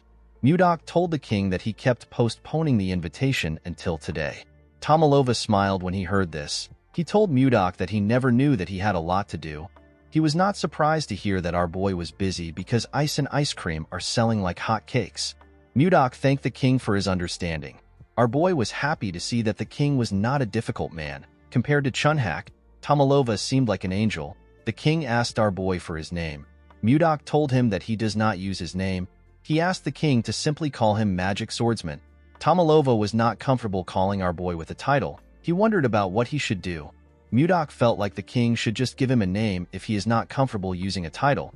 Ishilda actually told her father that he can personally give Mudok a name. Tomalova was surprised to hear this. Ishilda explained to him that he can bestow our boy with a title. The Duke was surprised to hear this. Tomalova was also surprised to hear this. The princess told him that a title is a perfect reward for someone who saved his life. Duke Icarus smiled when he heard this. He told the princess that she is right. He said that it is a brilliant idea. He believed that it was a fitting reward for the person who saved their king. He said that they need to honor this good deed for Mudok. He told the princess that her idea is really outstanding. Ishilda reluctantly thanked the Duke for his praise. She found it weird to see the Duke praising her. Tomalova told them that they are correct. He said that he cannot turn a blind eye to his benefactor. He stood up and told Mudok that he will give him a title. He grabbed a sword. He said that one word came to his mind when he saw our boy saving him. Tomalova asked Mudok to move closer to him. Our boy moved close to him and went on his knees. Although he did not like the fact that he was kneeling, it did not matter to him as long as he gets to marry the woman of his dreams. Tomalova took out the sword from its sheath. He referred to Mudok as the brave one who saved his life and the lives of his retainers without hesitation. He placed the sword on our boy's shoulder and gave him the title of baronet along with the name Blizzard. Mudok remembered that blizzard means snowstorm in this world. Tomalova told Mudok that he has granted him permission for his name to be passed down to future generations as long as the Drake Kingdom exists. He referred to Mudok as Baronet Blizzard and asked him to rise. The king placed his hand on Mudok's shoulder. He told him that he would not have been there to do this if he did not save him. He thanked our boy for saving him. With a smile on his face, Mudok told the king that he will make this choice all over again if another situation arises. Duke Icarus reminded the king that Mudok saved his life. He said that they need to give him a land that fits his title. No baronet has ever been given a land. Tomalova told the duke that there will be some opposition to this decision. Icarus said that no one will dare to oppose the king's command. With a serious look on his face, the duke said that he will personally remind anyone who opposes about the weight of a king's decree. Tomalova did not understand the kind of game the duke was trying to play. He asked the other officials if they share the same opinion as the duke. The men seemed to be nervous. They noticed that Icarus was glaring at them. They quickly accepted his suggestion. Tomalova decided to accept the idea. However, he could not think of a land suitable for our boy. The duke told him that they actually have a land for Mudok. He reminded Tomalova about the northern icy lands he mentioned during the meeting they had a few days ago. The king was surprised to hear this. Icarus said that they actually need to send a lord there. He told Tomalova that everything has aligned perfectly. He said that Mudok's name and the northern lands are actually related. He said that a snowstorm in the northern lands is a very good omen. Tomalova realized that this was the duke's plan from the start. He wanted to make Mudok pay for hurting his son and his self-esteem. He already knew that something was strange from the moment that Icarus suggested that they give our boy a title. Ishilda could not believe that they wanted to send Mudok to the northern lands. Our boy wondered if they will really send him there and make him lord. He could tell that the duke wanted to drag him out of the capital because of his son. Our boy was actually happy. He did not see any reason for him to refuse because they were offering him lands. He decided to seize this opportunity to achieve merit and enhance his reputation. This will allow him to close the gap in status between himself and the princess. In the next scene, we see Edmund panicking after hearing that Mudok is going to the northern lands. He told our boy that the snowstorm is constantly raging. He said that avalanches are rampant. The place is extremely cold and the mana is incredibly unstable. He asked our boy if he is really going to the northern lands. Mudok gently took a sip of his tea. He told Edmund that he is going there. He assured him that he will be fine. He told him that he doesn't get cold. Edmund referred to him as Sir Magic Knight. He quickly corrected himself by calling him a baronet. He asked Mudok if he is some kind of yeti. Our boy asked him about what a yeti is. According to Edmund, a yeti is a creature of a legendary tribe that is said to only live in the northern lands. Its tales have been passed down since ancient times. Their form is similar to that of a human. They are nearly 3 meters tall, and the strength of their body is nothing to joke about. They don't feel cold, and they are known to be very violent. Mudok told the man that he finds his story interesting. Edmund said that it might be a legend since no one has ever seen a yeti. He revealed to our boy that people say that the people of the northern lands are warriors capable of defeating 100 men. Because of this, they hate being ruled over and refuse to acknowledge leaders. Mudok laughed when he heard this. He stood up and said that things will be interesting. Edmund did not expect this answer. Our boy explained to him that his fame will rise if he gains recognition from the northern people. Edmund believed that this was a very difficult task. When our boy opened the door, he saw something surprising. He saw his students outside waiting for him. Their eyes were filled with tears. In the next scene, we see Mudok talking to Savina and Leo. Our boy denied their request. He told them that the northern lands is a dangerous place to people like them who have barely started learning martial arts. Savina explained to their master that they still have so much things to learn. She asked him to tell her who will teach them once he leaves. Leo agreed with the girl. Savina bowed her head and begged him to allow them to follow him. Leo was surprised to see this. He quickly copied the girl. Before Mudok could scold them, he saw someone behind him. He saw the princess. Ishilda greeted him. Our boy wondered about why she came. He told her that she doesn't look well. He asked her if something is wrong. Ishilda told him that they can talk once he sends the children away. Mudok quickly turned around and asked his students to leave. Savina and Leo realized that this was their opportunity. Savina asked her master if he will grant their request. Mudok was startled when he heard this. Leo told him that they will leave once he gives them an answer. Mudok decided to accept his pesky student's request. The children were very happy to hear that they were going to follow him. They began to cheer. Savina bowed her head and thanked her master. Our boy asked her to go. Ishilda told Mudok that his disciples are very lively. Our boy said that it is their rebellious spirits that is lively. The princess laughed when she heard this. Our boy was happy to see this. He asked her if she is feeling better now. With a sad look on her face, Ishilda apologized to Mudok. She said that she never expected her father to grant him a title that would send him to the northern lands. Our boy was actually happy to hear the apology. He thought that Ishilda just resembled Wayan. However, they both shared the same kindness. He remembered that Wayan actually apologized to him in the past because of her father's behavior. She also said that it was her fault. Mudok decided to tease Ishilda. He said that he wouldn't have had to go to the northern lands if he did not receive a title.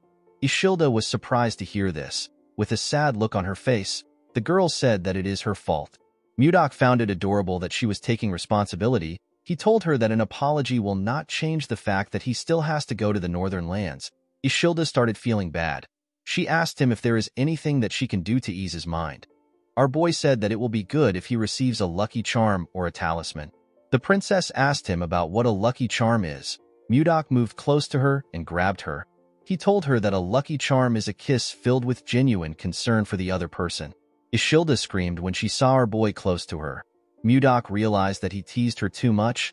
He turned around and told her that he needs to prepare for his departure. He asked her to forget what he said. Ishilda was annoyed to see that he was going to leave after saying what he wanted. She believed that he was being rude. When she laid eyes on Mudok's back, she saw him in different clothes. They were the clothes he wore in his former world. The princess felt something wonderful in her heart. She asked Mudok to wait. Our boy turned around and asked her if something is wrong. Ishilda walked up to him and took a closer look at him. She wondered if she was imagining things. Something about Mudok's actions felt familiar to her. She told our boy that she will do it. He was shocked to hear this. He wasn't very serious when he said this. He never expected her to respond this way. He assured her that he is fine. He said that he doesn't want to force anyone into doing things that they don't want to do. Before he could say more, the princess pulled his clothes and dragged him close to her. She gave him a kiss on the lips. Our boy was shocked to feel her lips. The moment she moved back, she used her hood to cover her head. She was quite flustered. She quickly ran away. Mudok just stood there like an idiot. He could not believe that he just kissed the princess. He put himself together and said that he needs to succeed and return.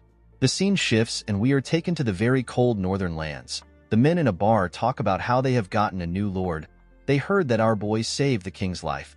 They heard a rumor saying that Mudok defeated 100 men to save the king. A bald man said that Mudok is actually a sixth circle mage with a swordsmanship that is so strong that even a sword master cannot handle him. The man he was talking to told him that it is not true.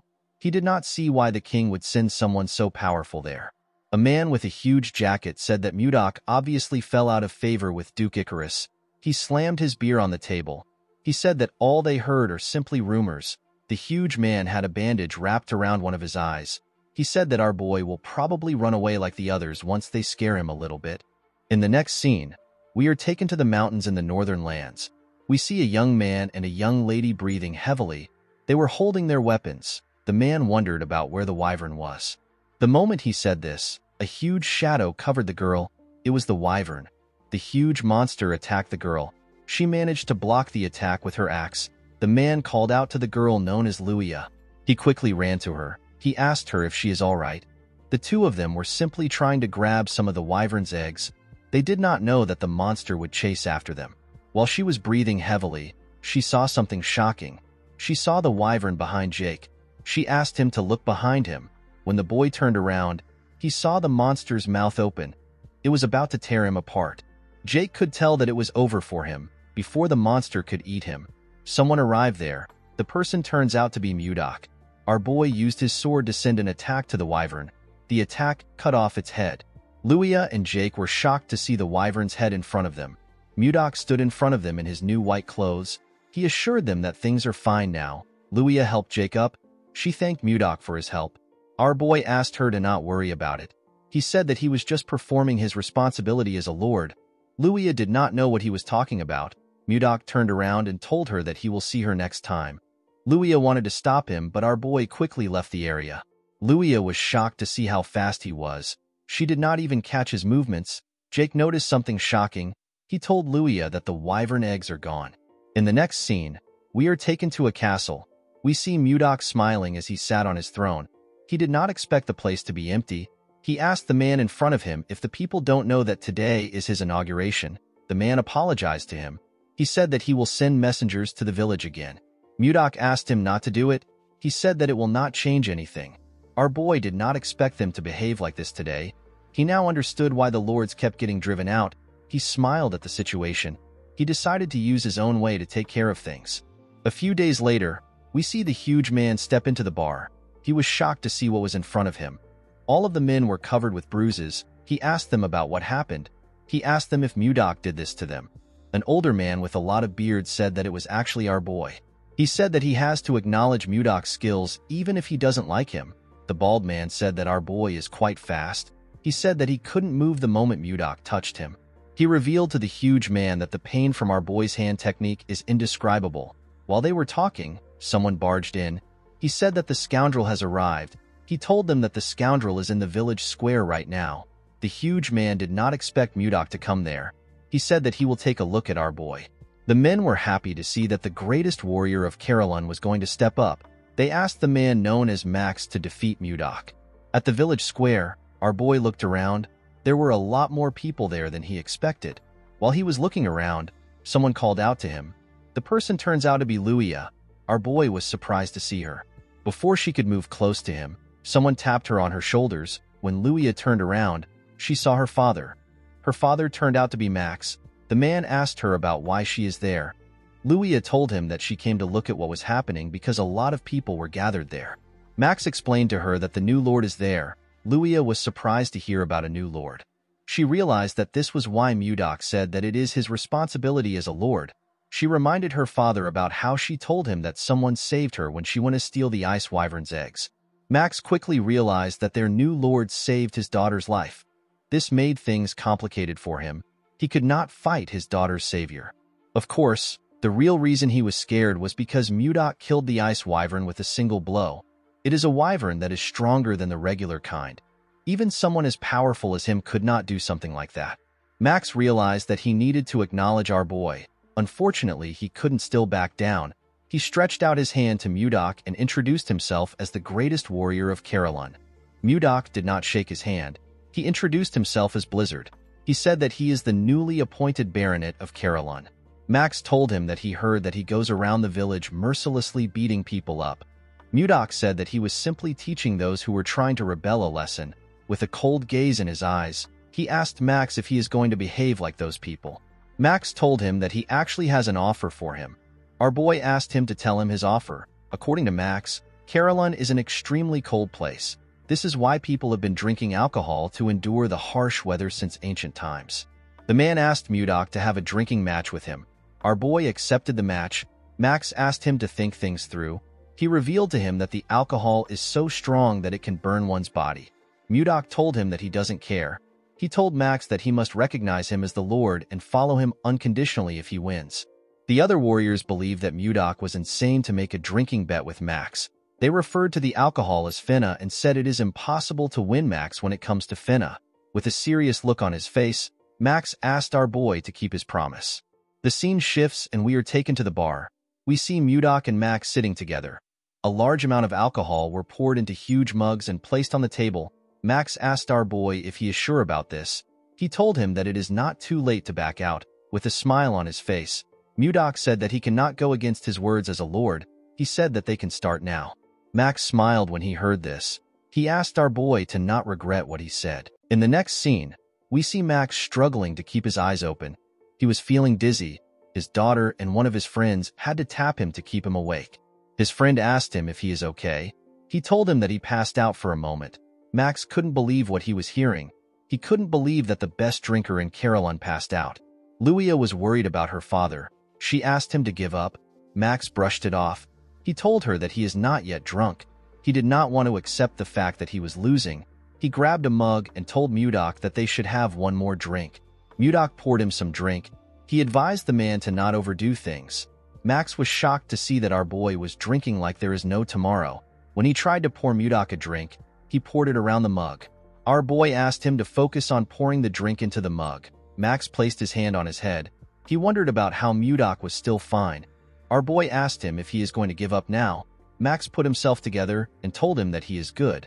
He said that they can continue. The moment he said this, he drank another cup of liquor. Luia and Jake were quite worried when they saw this. Mudok simply drank his liquor in a calm manner. Luia and Jake were shocked to see that he wasn't drunk at all. Our boy dropped the mug on the table. He wondered if he was able to drink well because it had been a while since he had a drink. The moment he thought of this, he heard a loud sound. He quickly looked down. He smiled when he saw what was on the ground. He saw Max on the ground. The man had collapsed from drinking too much. Mudok said that he won. Everyone was shocked to see that Max actually lost. Our boy stood up. He said that everyone must gather at his castle in exactly 5 days. With a serious look on his face, he told them that he wants to see if they are the kind of people who keep their promises. 5 days later, we are taken to Mudok's castle. We see our boy on his throne. He was surprised to see the people in front of him. The people from the tavern were all gathered there. He told them that he did not expect them to come. He did not expect them to actually keep their promise. Max told him that they definitely keep their promises. Before he could go on, Mudok cut him off. Since they all knew who he was, our boy decided to go straight to the point. He told them that he will give them 10 days to prepare to move. Everyone was confused by Mudok's words. Our boy asked them to give him an answer. Luia asked him if they will all come and live in the castle with him. Mudok asked her if she really thinks that all of them will be able to live in the castle. Luia reminded him that he told them to pack their belongings. Mudok told her that he never said that they would live at the castle. With a smile on his face, our boy revealed to them that they are going to migrate to the north. Everyone was shocked to hear this. Mudok revealed to them that he has been wandering around for the past 5 days. He told them that he found a place in the north that could easily support 10,000 people. He said that they will no longer live scattered. He told them that they can live as one. The people were skeptical about Mudok's idea. Max revealed to our boy that the place he is talking about is currently inhabited by groups of ice ogres. Mudok asked him about what ice ogres are. Max told him that they are similar to normal ogres. Our boy asked the man if he is referring to the bald monsters who walk on 2 legs. Max asked him if he has met them. Mudok smiled when he heard this. He revealed to Max that he has eliminated all the ice ogres. Everyone was shocked to hear this. Mudok sat back down. He could not believe that they were worried about the ice ogres. He asked them to get ready to migrate. He assured them that he found a great place. After passing on his message, he asked them to leave. The next day, we see Mudok stretching his body. While he was stretching, someone greeted him. When he turned around, he saw Luia and Jake. Luia explained to him that she was frustrated that she wasn't able to greet him properly. She told Mudok her name. Jake also introduced himself. Our boy told them that he understands why they came to see him. He revealed to them that he was actually going to call for them. The two of them were surprised to hear this. Mudok assured them that it is not a big deal. He asked them to not be too nervous. With a smile on his face, he asked them to follow him. Our boy took the two of them to another part of the castle. When they arrived there, Luia and Jake saw something shocking. They saw the hatchlings of the ice wyvern. Luia was annoyed to see that it was Mudok who snatched the eggs. She asked him if he knows how hard they worked to get them. She asked him about why he did such a thing. With a smile on his face, Mudok asked them to tell him the person who saved them that day. Luia and Jake did not know what to say. When Jake tried to scold Mudok, he cut him off. He asked them to take the ice wyverns away. Luia was shocked to hear this. She asked him if he is certain. Mudok explained to her that he thought about raising them, but they eat too much and are very loud and noisy. He said that he can't think straight with them around. The wyverns were just too much for our boy. Luia told him that there is no point in taking the wyverns now. This is because wyverns perceive the first person they see after hatching as their mother. Mudok was annoyed to hear this. He could not believe that he had to continue taking care of this troublesome monsters. Jake asked him to stop spouting nonsense.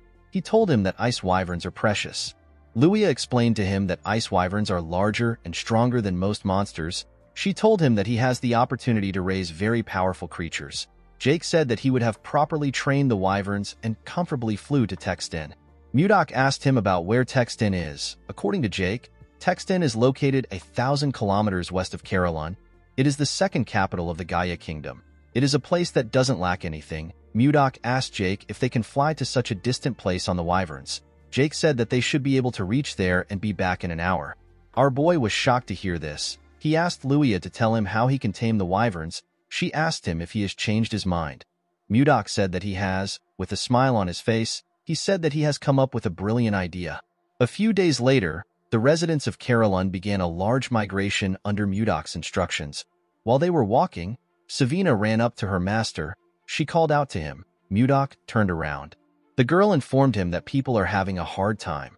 Our boy was not surprised to hear this. This people have been migrating for 3 days straight. Mudok realized that there are still people who don't trust him and are still hesitating. He knew that this people will soon change their minds once they arrive at their destination. He called for everyone's attention. He asked them to hang in there even if it is hard. He assured them that they are almost there. The man with a lot of beards told Mudok that they don't even know where they are going. The bald man said that they are not completely certain that there are no ice ogres there. Mudok pushed his sword into the snow. He reminded them that he already defeated the ice ogres. He asked them to tell him how they can call themselves brave warriors of Carolyn when they are so scared. The moment he said this, he turned around. Savina called out to her master. Mudok told her that this is enough for them to understand. With a smile on his face, he told his student that she will understand everything once she sees the place by herself. In the next scene, we see Mudok and his students arrive at a huge cave with a large entrance. The cave was quite spacious and deep. Leo could tell that this was the place his master was talking about. Mudok told him that he had a hard time finding this place. He said that he liked it a bit. The people were shocked to see how big the cave was. Luia was surprised to see that there was warm water in the cave. While they were looking around, Mudok called for their attention. He told them that the place used to be the hideout for ice ogres. He told them that they will now live in this place. He said that they need to name the place since they will be living there. The people began to cheer when they heard this. Our boy wanted to give the place a name similar to the Northern Sea Palace. While he was thinking, he got an idea. He announced that this place will now be known as the White Castle. The people seemed to like the name. Mudok looked into the cave. He wondered about when the ice wyverns were going to return. The moment he thought of this, he heard a loud sound. He recognized this sound. Inside the cave, we see a cube fire lightning bolts at the wyverns. The monsters were electrocuted. They fainted on the ground. The person who was controlling the cube wondered about why wyverns were inside the cave. Immediately he asked this question. Mudok appeared behind him. He asked him about why a mage is inside the cave. The man was startled when he heard our boy's voice. He quickly turned around. Before he could attack, Mudok appeared in front of him. He used his finger to strike his acupoints. The mage lost control of his body. Our boy grabbed his neck and slammed his body to the ground. With a scary look on his face, he promised the mage that he will not show him mercy a second time. He asked him for his identity. Mudok asked the man to tell him why he attacked his wyverns. The mage noticed that he couldn't move his body. He wondered if he was paralyzed. With a scary look on his face, Mudok told him that his mouth is not paralyzed. He asked him to start talking. The man was scared to see the look on his face. He said that he will talk. He introduced himself as Count Jerome von Karaewen. Mudok did not expect the man to be a count. He revealed to him that he is a baronet. The moment he heard this, Jerome realized that our boy is the man known as Blizzard, the person who saved the king's life and received a title and a land. Mudok did not expect him to know him. Our boy realized that something was off. He asked Jerome if he is the former lord who was appointed here and got kicked out by the people. The count told him that he has his circumstances. Mudok told him that it is none of his business. He moved Jerome closer and told him that he has been talking to him freely for a while. The mage told him that he is now aware of his identity, and he knows that they are on the same side. Mudok did not respond to him. Jerome asked him if he said something wrong. Our boy grabbed his head and told him that he is wrong. The man screamed out in pain.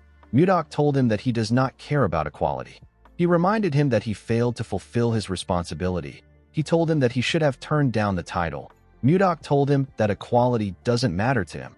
The count begged our boy to spare him. Mudok told him that he will give him special treatment for once. He advised him not to think about fighting him again. The moment he said this, Mudok released the pressure on his acupoints. He told Jerome that he can now move his body. The man quickly went on his knees. He was breathing heavily. With a terrifying look on his face, Mudok told him that he will seriously kill him if he says anything stupid. Jerome assured him that he won't do anything like that. Our boy pointed at his wyverns and asked Jerome to heal them. He told him that he can come out after healing them. Jerome was surprised to hear that he had to heal them. Mudok told him that he is excellent in judging people. He told Jerome that he has a lot of guts to use magic in front of the Lord. He asked him to do his best. The moment he said this, he turned around. Jerome tried to stop him, but our boy simply left him there. The Count fell to the ground. He realized that something was seriously wrong. In the next scene, we see Mudok and Jerome in a tent. Our boy told the man that he wants him to send a letter to the king. Jerome was surprised to hear this. Mudok asked him about why he is so surprised. He asked him if it is really difficult to send a letter to the king. Jerome told him that the letter isn't the problem. He reminded Mudok that he asked him to send a letter asking for tax exemption.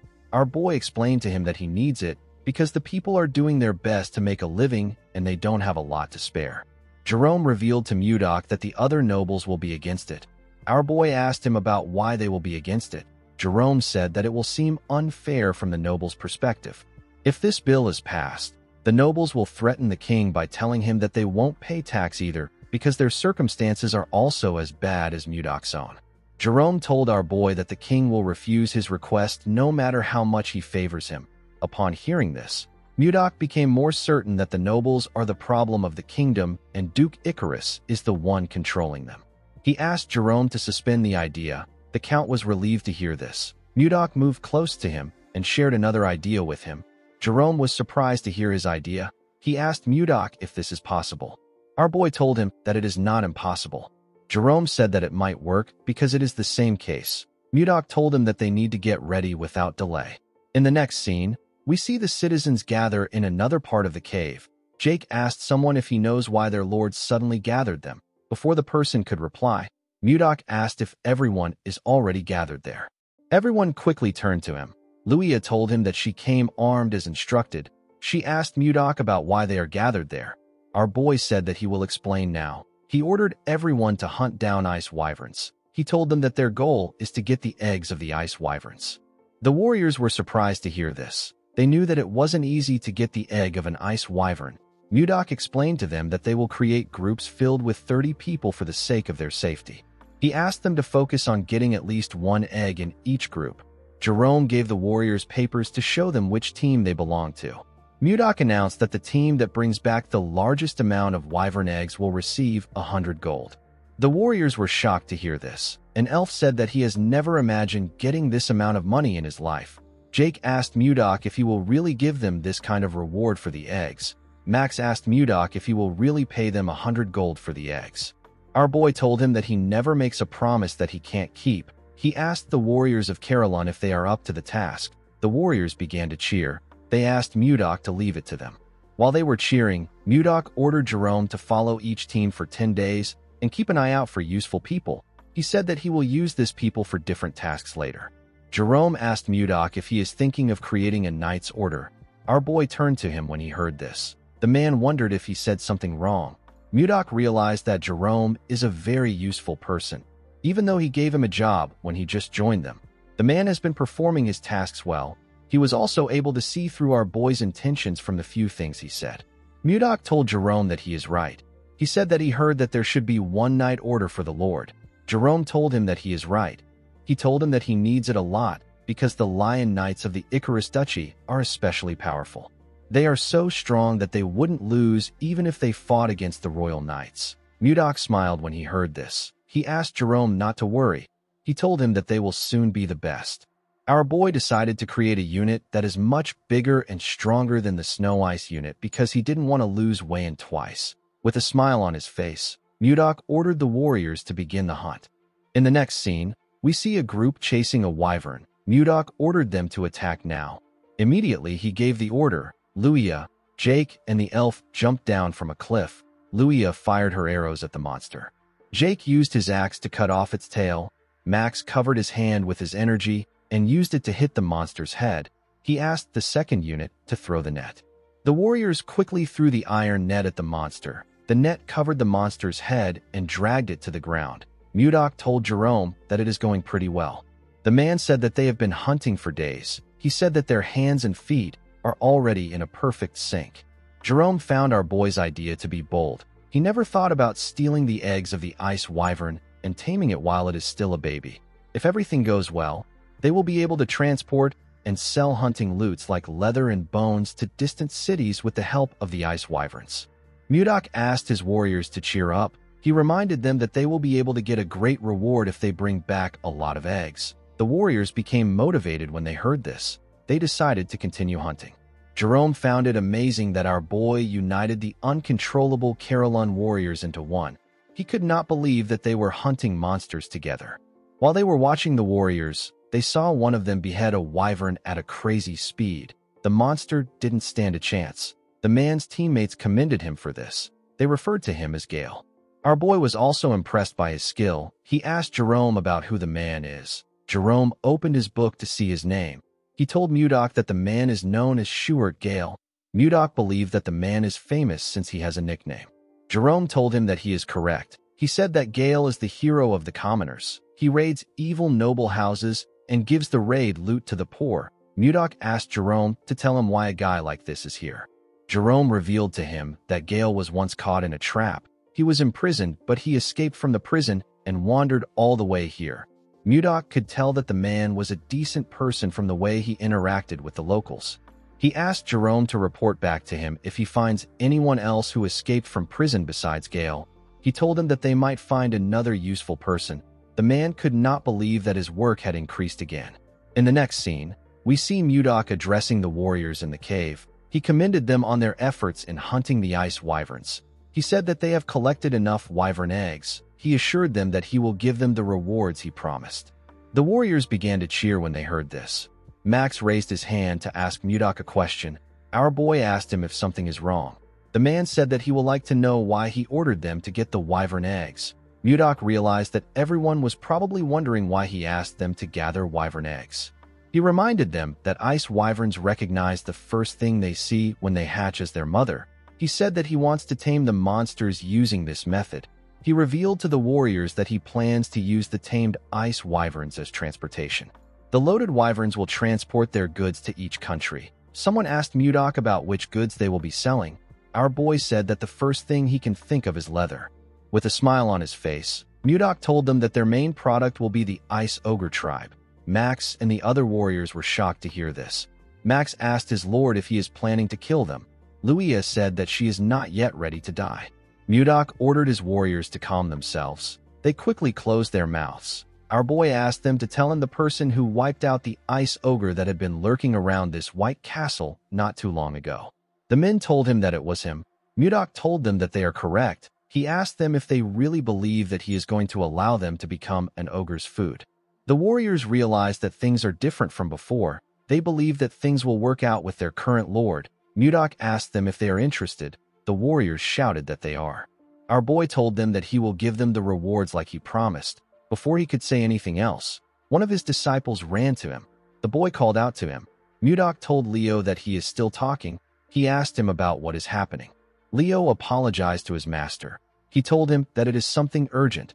While breathing heavily, the boy revealed to Mudok that Savina is dying. Our boy was shocked to hear this. The scene shifts, and we see the other two disciples with Savina. The girl was shivering on the ground. Luffy covered her with a jacket. Sabina thanked him for the jacket. Annie was sad to see that Savina was still shaking. Luffy asked her to hang on. He told her that their master will soon arrive. The moment he said this, Mudok asked them about what is going on. The children quickly turned around when they heard their master's voice. Mudok quickly checked the girl's body. He was shocked to see that her body was in such a terrible condition. Savina told her master that everywhere is so cold. Mudok asked his students to tell him how she became sick. He asked them to tell him in detail. The students explained to him that they were helping Osborne find a place to build a nest for the ice wyvern eggs. While they were looking around, they discovered a huge flower field full of glacial flowers that they had only seen in books. Savina wanted to show their master the flowers, so she took some from the ground. When they returned with the glacial flowers, Savina fell to the ground and began to tremble. The kids were shocked to see this. Leo asked their master about what they should do. He said that Savina might not wake up. Mudok patted him on the head and asked him to calm down. He told him that this won't happen. Our boy decided to take a look at the glacial flower. He was surprised to see the flower. He was certain that this was the snow ice flower. He could not believe that this was what they were calling the glacial flower. This flower is the one and only elixir of the North Sea and the Central Plains. Mudok wondered about how it was in this world. His students asked him to save Savina. our boy decided to think about the flower later. He asked Leo to carry Savina and follow him. He said that they are going to the training ground. Leo quickly carried Savina to the training ground. Our boy asked him to put her down on a bed. The boy gently placed her down. Mudok commended him for this. He told his disciples that he is going to start treating her now. He asked them not to enter the room until he gives them the permission to step in. The students stepped out of the room. Before closing the door, Luffy begged his master to save Savina. Our boy assured him that he will. He looked at the snow ice flower in his hand. The glacial flower is known as a mysterious flower that endlessly emits cold air. However, in the northern sea palace where Mudok lived, the fruit of this flower was a priceless elixir. The extreme cold of the flower makes it difficult to obtain the fruit. However, it is a different story for someone like Mudok who has mastered ice chi. Our boy blew some cold air on the fruit to refine it. Savina collapsed because her ice chi wasn't strong enough to withstand the cold. Mudok put the fruit into the girl's mouth. He poured his energy into her and called out to her. He asked her to open her eyes. The moment she heard this, Savina opened her eyes and raised her head. She was surprised to see her master in front of her. As our boy poured his energy into his student, he spoke to her through telepathy. He asked her to sit up straight and try to circulate her chi. Savina accepted his order. She quickly began to circulate her energy. The cold energy went round her body. Mudok noticed that the cold chi in her body has completely stabilized thanks to the circulation of her internal energy. While she was circulating her energy, Savina suddenly fell on the bed with her eyes open. Mudok realized that she has fallen asleep. He believed that she should have closed her eyes. He noticed that her internal energy has significantly increased compared to before. The fruit worked better than he expected. Mudok realized that he can increase the intensity of her training if her energy continues to increase. Before starting the training again, our boy wanted the girl to take him to the flower field, where she found the snow ice flower when she woke up. He realized that he might be able to achieve his goal much sooner than expected. Later in the day, Savina woke up after sleeping for a while. After harvesting the ice wyvern's eggs, the White Castle underwent a major reorganization. Mudok checked the list Jerome gave him and organized his own elite knight order known as the Blizzard Knight Order.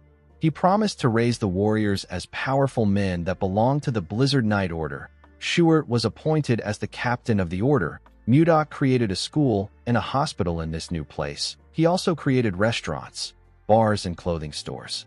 Everything was going according to our boy's plan. The training facility was adjusted according to people's abilities. In the next scene, we see Mudok and Jerome talking. Our boy told the mage that he has to align people with the organization if he wants to improve it. The mage told him that he is right. Osborne was placed in the White Castle security forces and Jerome was appointed as our boy's assistant. Jerome reminded Mudok that he still has to teach people magic. Our boy asked him if he doesn't want the position. The man said that he doesn't. Mudok called him a bastard and asked him to repeat his answer. He threw some paper at him. Jerome could not say anything. He felt like he should be given 1,000,000 gold for his work. Mudok said that he wants to create a patrol unit. The patrol unit is in charge of guarding the exterior of the White Castle. It is also responsible for scouting Carolyn and bringing in scattered residents. Mudok said that he will be the captain of this unit. He decided to create another armed group called the Wyvern Knights. Jake begged Mudok to allow him join this group. Our boy did not know if he was making the right decision. For now, there weren't any wyverns big enough to carry adults, so the group was put on hold. Once the number of Wyvern Knights is finalized, the remaining eggs will be used by the Carolyn merchants. Mudok told Luia that it is a secret that he is the chief of the merchants. He told the girl that she will act as his proxy. Luia accepted his offer. A few days later, we see Jerome running somewhere. He was carrying a briefcase. He remembered that Mudok told him that he will reduce his workload. He wondered about how troublesome things will be today. While thinking, he stepped into a room. He apologized for being late. Max asked him not to worry. He said that the meeting just started. When Jerome looked around, he noticed something odd. Savina was also in the room. He remembered that the girl was unwell recently. He wondered why she was there. Mudok asked him to sit down. He asked Osborne to continue his report. Osborne said that the security unit hasn't been around for a long time, and yet they have already locked up 20 people in prison. The problem is that more than half of these people are fugitives who came from outside. Max stood up and told his lord that these people are criminals. He asked Mudok to keep them locked up so that they don't cause any trouble. Mudok asked him if they should start by locking him up. He reminded the man that he is the main culprit of the rebellion that drove out the former leaders like Jerome. Max said that this is different. He said that it was self-defense to protect Caroline from the central nobles. Mudok asked him if he considers his actions as a noble struggle and Schuert's actions as petty theft. Max realized that he was being irrational. He apologized to Schuert for his actions. The man asked Max to not forget what causes the suffering of the commoners. He told him that they will discuss this later since they are in a meeting. Mudok did not expect Max to be so narrow-minded. He asked the others if they have another opinion to share. Savina asked him if she can share her opinion. Our boy asked her to go ahead. Savina told Mudok that the villagers must have a terrible view of fugitives for Max to react like this. Our boy agreed with her. The girl reminded him that they have to start ogre hunting tomorrow. Mudok asked her about what this has to do with anything. Savina suggested that they put the prisoners at the forefront of the hunt. Everyone was shocked to hear this. Mudok actually liked the idea. He asked Savina to keep talking. In the next scene, we see an ogre screaming in the forest. A man with some bandages on his face informed Schuert that they could have lost the ogre. This man is Lenin. He is a grade 1 escapee. There was a huge man holding an axe behind Schuert. This man is Gregor. He is also a grade 1 escapee. Schuert ordered the men to attack the ogre once they get far enough. He asked them to erase the monster's tracks and attack it. The men accepted his order. While the ogre was looking around, Lenin and Gregor charged at it from behind. They landed their attacks on the monster's back. The ogre screamed out in pain. It quickly turned around. Gregor asked Lenin to watch out. He told him that a counterattack is coming. The monster swung its huge club at Lenin. The man was surprised to see its club coming towards him. He realized that it was too late for him to dodge. Before the club could hit him, Schuert charged at the monster. He ordered Lenin to get down. Lenin quickly bent his head to dodge the attack. Schuert used the opportunity to land multiple attacks on the ogre. The monster screamed out in pain. While it was screaming, Schuert and the men charged at it. They used their weapons to tear the ogre apart. The scene shifts, and we are taken back to the time that Savina suggested that they put the escapees at the forefront of the hunt. Mudok really liked her idea.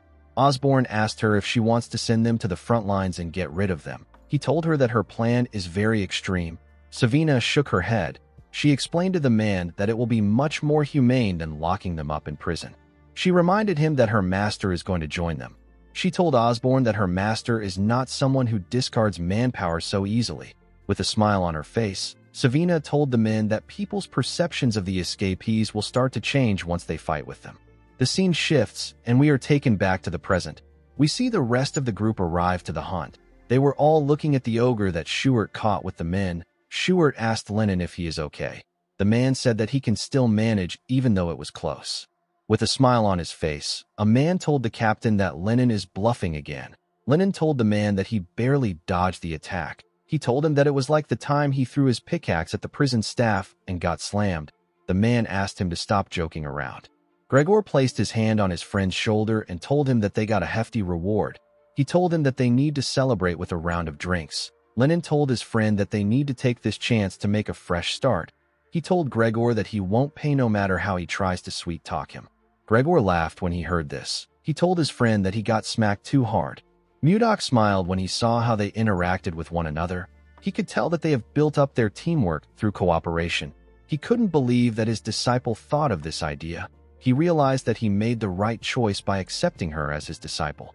While Mudok was watching the man, we see something watching him from the distance. The monster was carefully watching him as if it was cautious of him. In the next scene, we see one of the hunting groups tracking an ogre. A man asked another man with a mask to slowly fall back in the direction of the ambush. One of them heard a sound coming from the woods. He asked the masked man if he heard it too. The man raised his bow. He said that he will fire a few shots. He asked his teammates to get ready. The other men quickly took a stance. The man fired his arrows at some trees. He and his teammates waited for something to come out. Fortunately for them, nothing happened. The masked man was relieved to see this. The other man said that it must have been the sound of falling leaves rustling in the wind. The masked man told him that he must be right. He moved close to a tree to retrieve his arrows. He asked the other men to retrieve the rest of the arrows and search another area. Before he could take out his arrows, a huge monster came out from behind the tree. The men were terrified to see the monster. The scene shifts, and we see Mudok outside with Jerome. He informed Osborne that the residents are no longer afraid of ice ogres. Osborne told him that they are all ready to hunt. Jerome told our boy that it is all thanks to his leadership.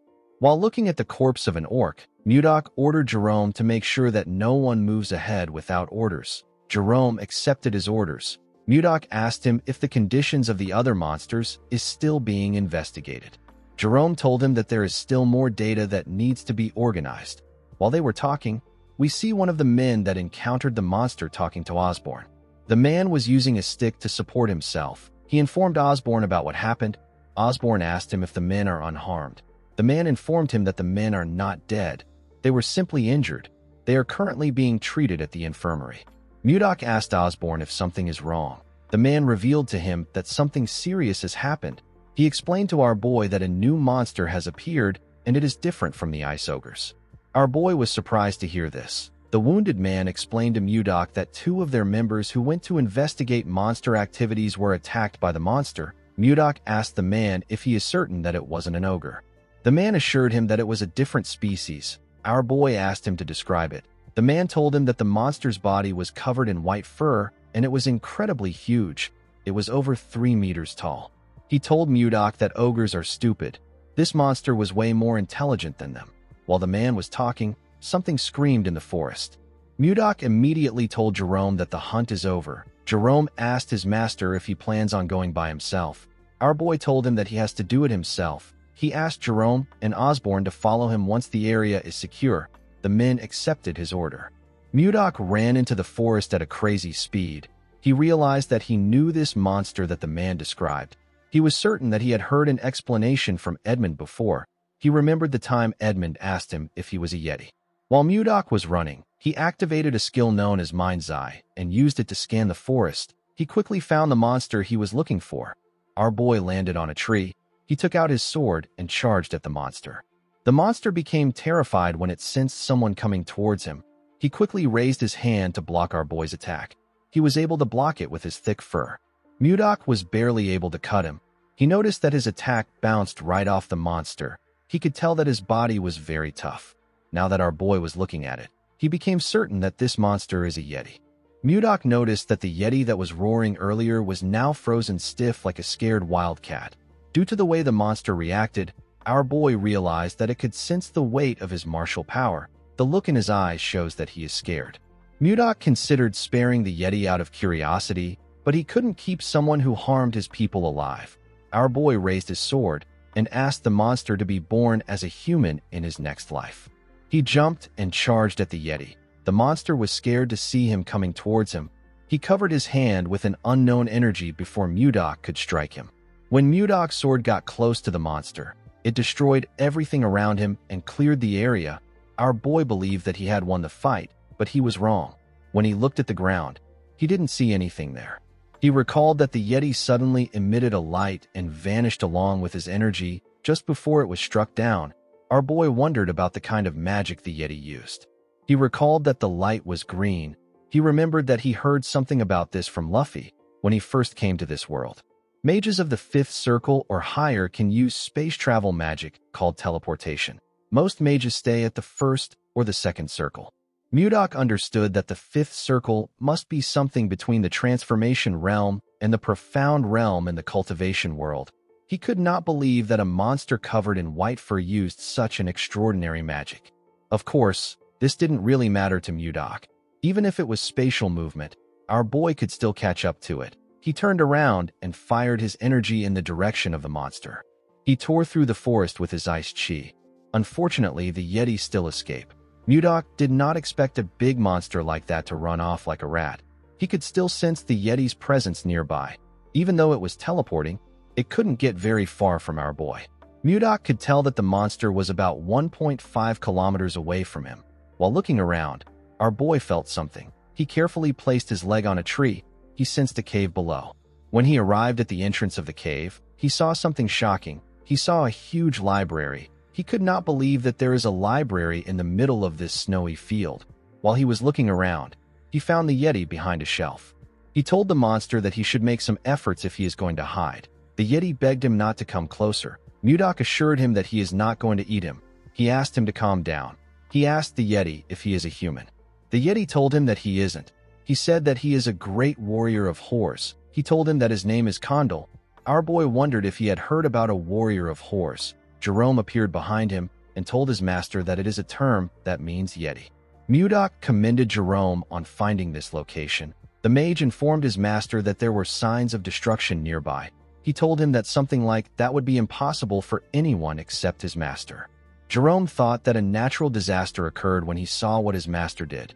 Jerome wondered why a legendary race like the Yeti that has been in existence since ancient times was in a library like this.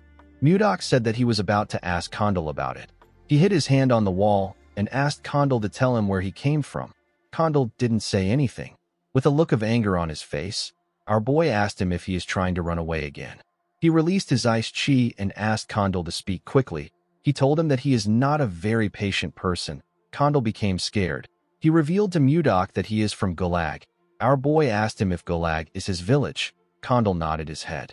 Mudok asked him if a lot of Yetis live there. Condal told him that he is right. While they were talking, Jerome was looking at the books in the library. Something in the library caught his attention.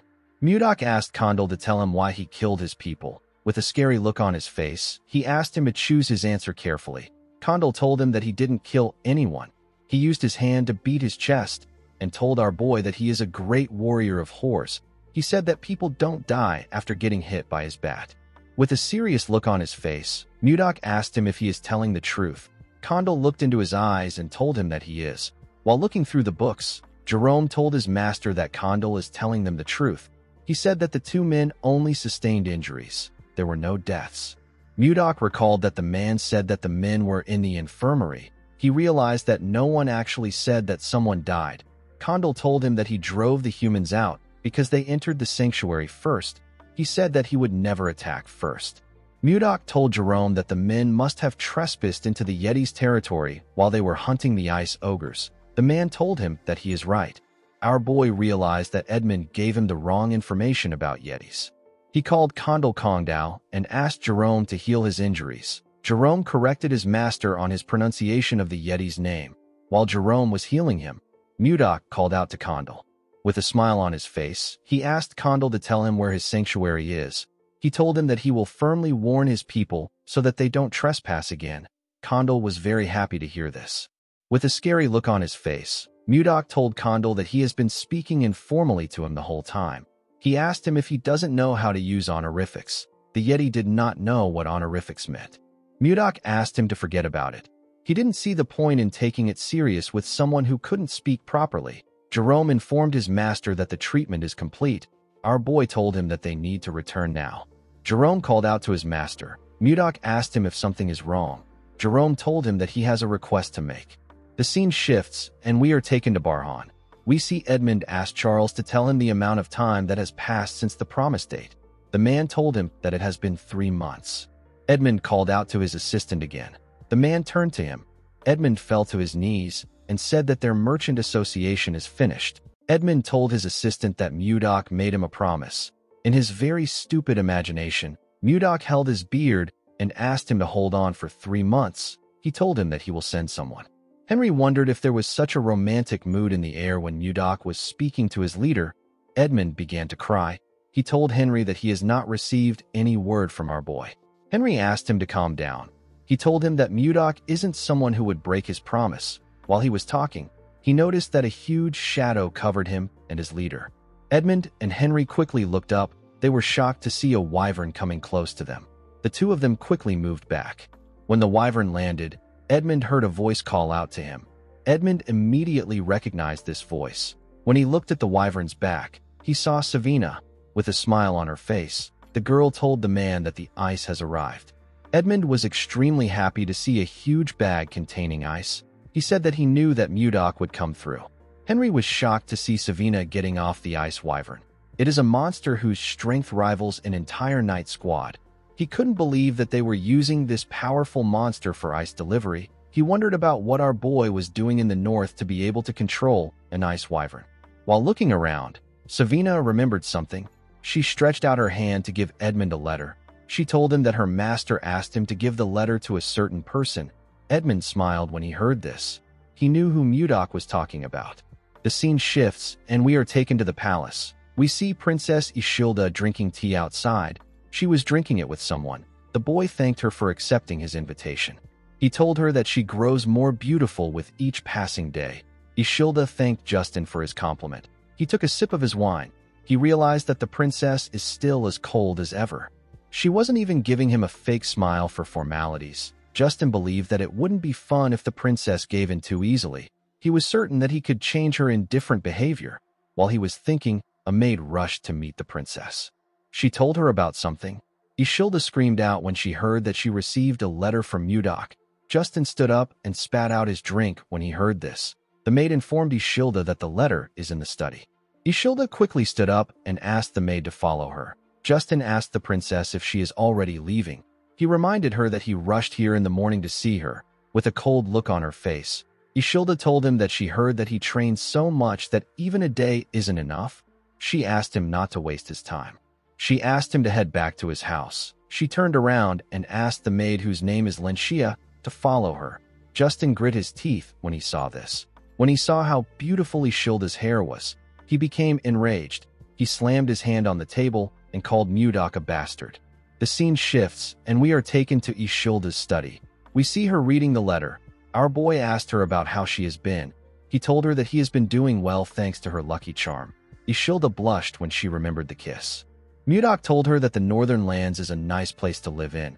He said that there are sparkling crystal caves and warm hot springs. He revealed to her that they built a city called the White Castle inside a warm cave. He told Ishilda that it is a very beautiful place, but it has one big flaw. The flaw is that she is not there with him. He said that this makes the place feel really empty. Mudok told her that he wants to give her a small gift to show her how he is feeling. When Ishilda looked down, she saw something shocking. She saw a flower made from ice.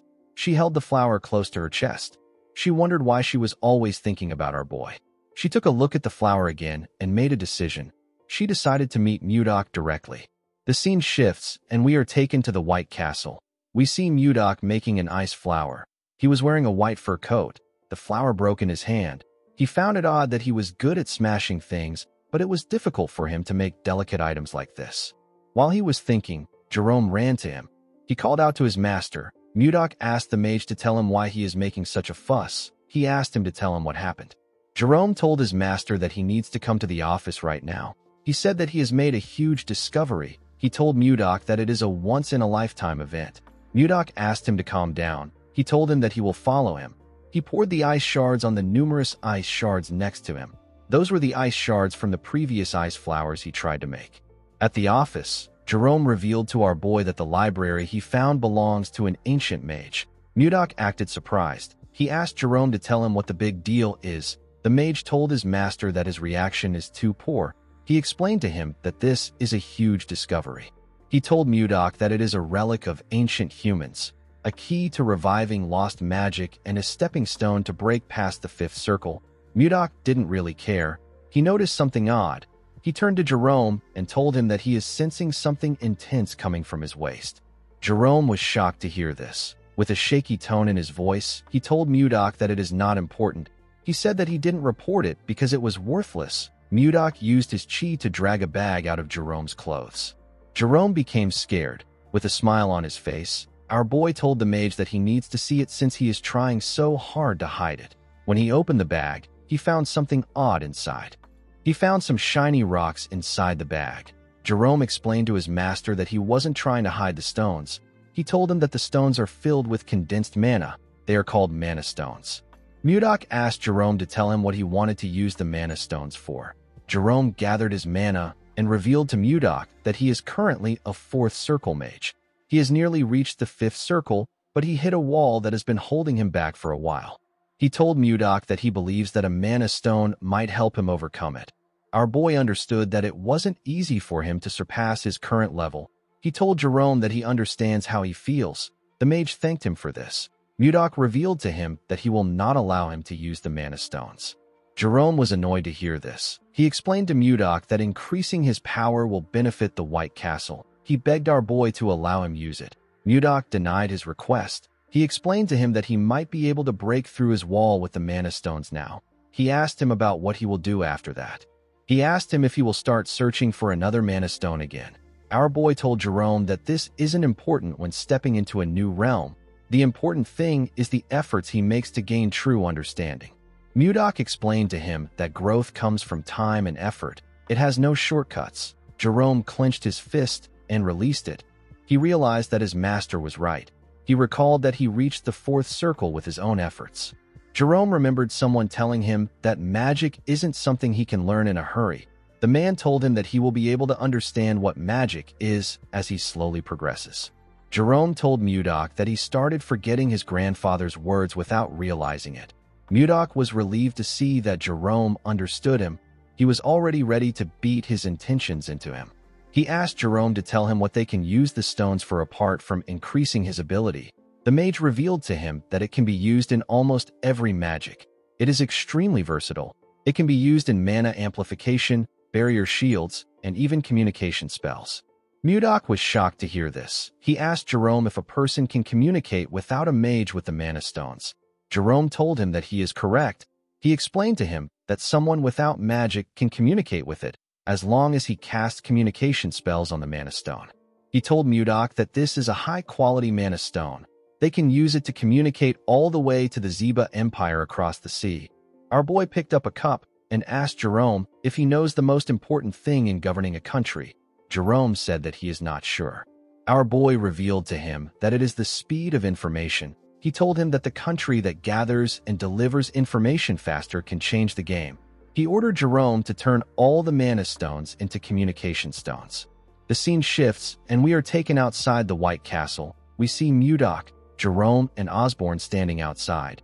Jake called out to our boy with the mana stone and asked him if he can hear him. Mudok and Osborne were surprised to see this. Our boy told Jake that he can hear him clearly. He asked Jake about how far he has gotten. While riding a wyvern, Jake told Mudok that he is 10 kilometers above the plains from the White Castle. He told our boy that he can hear him perfectly.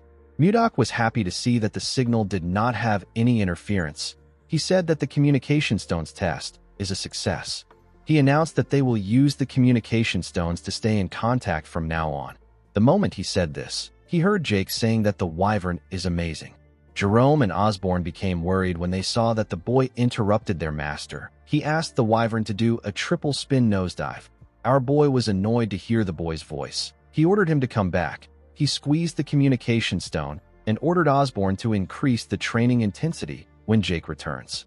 Jerome begged his master not to break the communication device. Before Mudok could break it, someone called out to him. When he turned around, he saw some wyverns landing in front of the White Castle. The person who called out to him was Savina.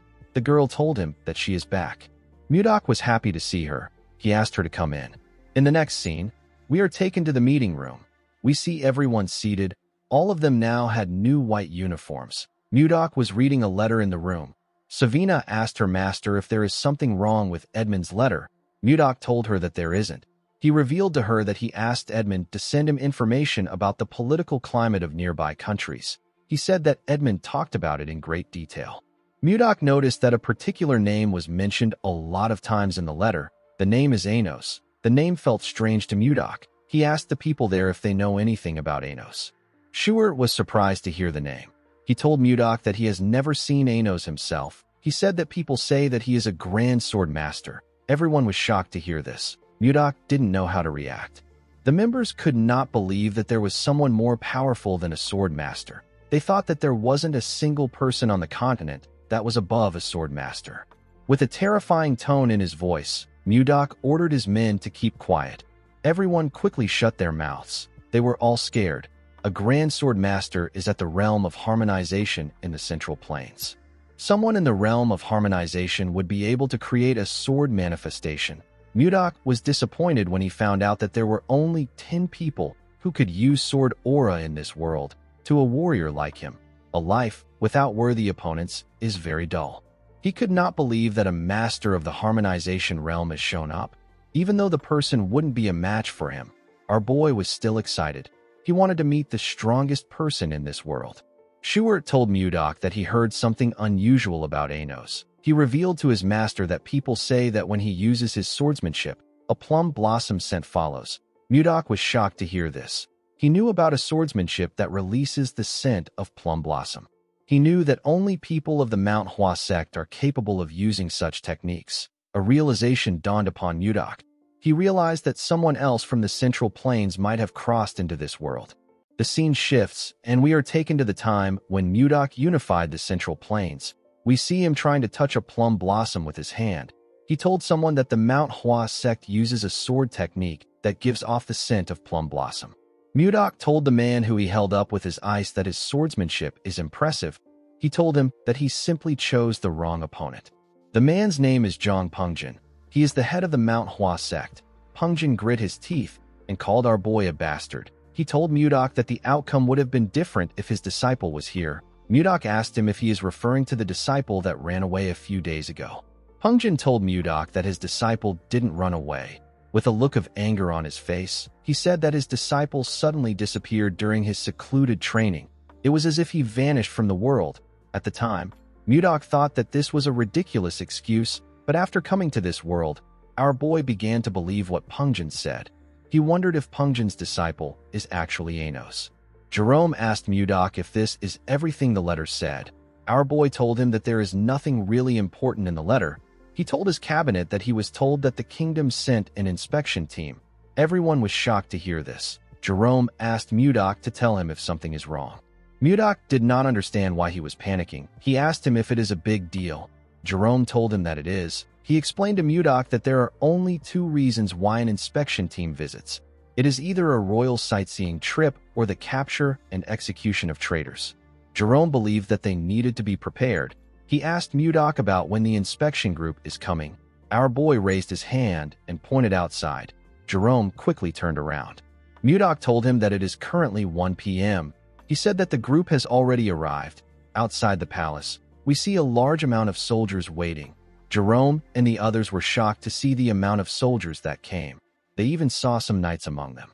Justin stepped forward in an armor. He called upon Mudok and asked him to come down and receive the inspection group with proper manners. Mudok quickly appeared in front of him.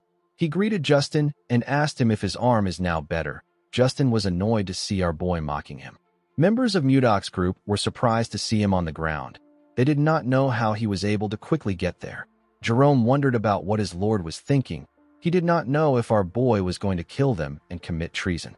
Mudok smiled and asked the princess to come out. Ishilda asked Justin to refrain from making threats. She stepped out and took off her hood. She asked our boy if he has been well. In the next scene, we see Ishilda smiling as she looked around the White Castle. She was surprised to see how beautiful the crystal cave was. She told him that she wants to see the hot springs. Our boy asked her to follow him. Mudok found out that the inspection group came there for a royal sightseeing trip. After Ishilda read his letter, she begged her father until he let her come with the inspection group. While showing her around, Mudok told the princess that she is still as stubborn as ever. He reminded her about the lucky charm she gave him. Ishilda began to blush when she remembered the kiss. She told Mudok that the topic is off limits for now. Upon seeing how shy she was, Mudok realized that she is still the same way she was in the Central Plains. As he walked past some ice crystals, our boy realized that it has been a long journey for him. He conquered the martial world to avenge Wayan, and after a long detour, he finally met her again. Even though her appearance has changed, Mudok was simply happy that he gets to be reunited with her. Ishilda was quite happy to see the hot springs. She said that it is quite beautiful. Mudok hugged her and told her that she is even more beautiful to him. Ishilda was surprised to hear this. Our boy told her that he really missed her. He then called her Wayan. Ishilda's expression became grim when she heard this. She let go of him. Mudok immediately realized that he messed up. Ishilda asked him about who Wayan is. Mudok told her that the name accidentally slipped out.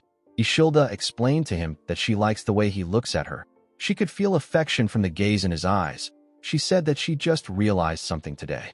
She asked our boy if his affection is directed towards her or the woman known as Wayan. Mudok was shocked to hear this. Seeing that he could not give her a response, Ishilda turned around. Before she could walk away, Mudok called out to her. Ishilda covered his mouth with her hand before he could say anything. She told him that he does not need to say anything. As tears slowly dropped from her eyes, she turned around. She told Mudok that she has already gotten her answer. Mudok wanted to stop her. He clenched his fist out of anger because he didn't know what to say. At night, we see Mudok walking in the forest. He thought about Wayan and Ishilda. He knew that Ishilda won't understand the emotions he has built up even if he explains his transmigration to her. While Mudok was thinking, we see someone watching him from a tree. The person took out a blade and charged at Mudok from behind. A large amount of blood splashed in the forest. In the next scene, we see Justin call out to someone known as Arbin. Arbin came out of his shadow and greeted him. Justin asked him about how the ambush went. Arbin told him that it was a success. Justin smiled when he heard this. At the forest, we see Mudok's pendant on the ground. The scene shifts, and we are taken to the White Castle's VIP guest quarters. We see 2 guards at the entrance. Inside the room, we see Ishilda crying. She told herself that she is pathetic. She could not believe that she was crying her eyes out after a breakup. While resting her head on her table, she remembered the look that Mudok had in his eyes.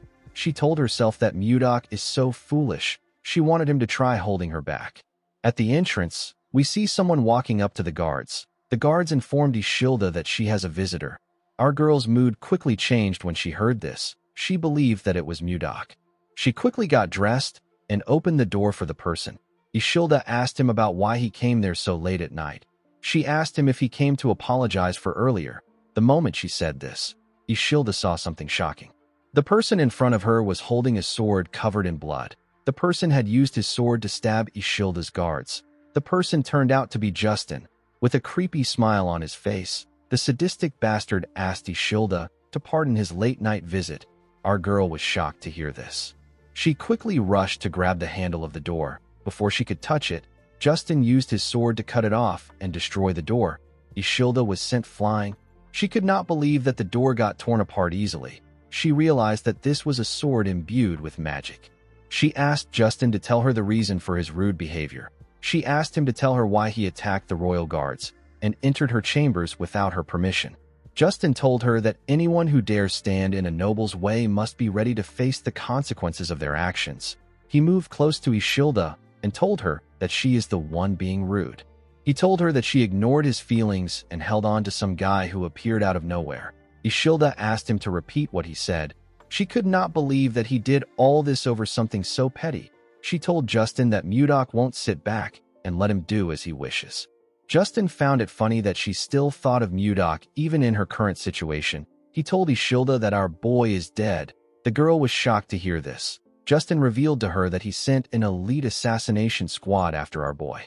He told Ishilda that the ambush was successful. He said that she won't even find Mudok's corpse. He raised his hand when he said this. As his hand slowly got close to her, Ishilda called out to Mudok. Outside the castle, we see Mudok raise his hand and release his energy. His cold energy got released in the room. Justin was shocked to feel something moving his body. Ishilda was also shocked to see this. Our boy clenched his fist and used his energy to slam Justin's body on the wall. He dragged Justin out of the room. The boy immediately knew that it was Mudok that was doing this. He called him Baron Blizzard. Our boy threw Justin to the ground and ran into the room. He covered Ishilda with his jacket and asked her if she is okay. He gently smiled at her. Ishilda was quite happy to see him. She told him that she is fine. She asked him if he is okay. While they were talking, we see Justin's sword releasing a dark energy in the room. Our boy was able to sense this energy. He quickly raised his hand and used it to block the attack of the sword. He realized that the sword was being controlled with chi. The sword moved past him and went outside. We see someone grab the sword outside. Mudok pulled Ishilda up and called Justin a bastard. He saw the boy wearing an armor that released an ominous energy. Our boy realized that Justin has planned this entire thing thoroughly. The scene shifts, and we are taken to the past. We see Justin telling his father that he wants to take Mudok down. The armor he is wearing was in his father's room.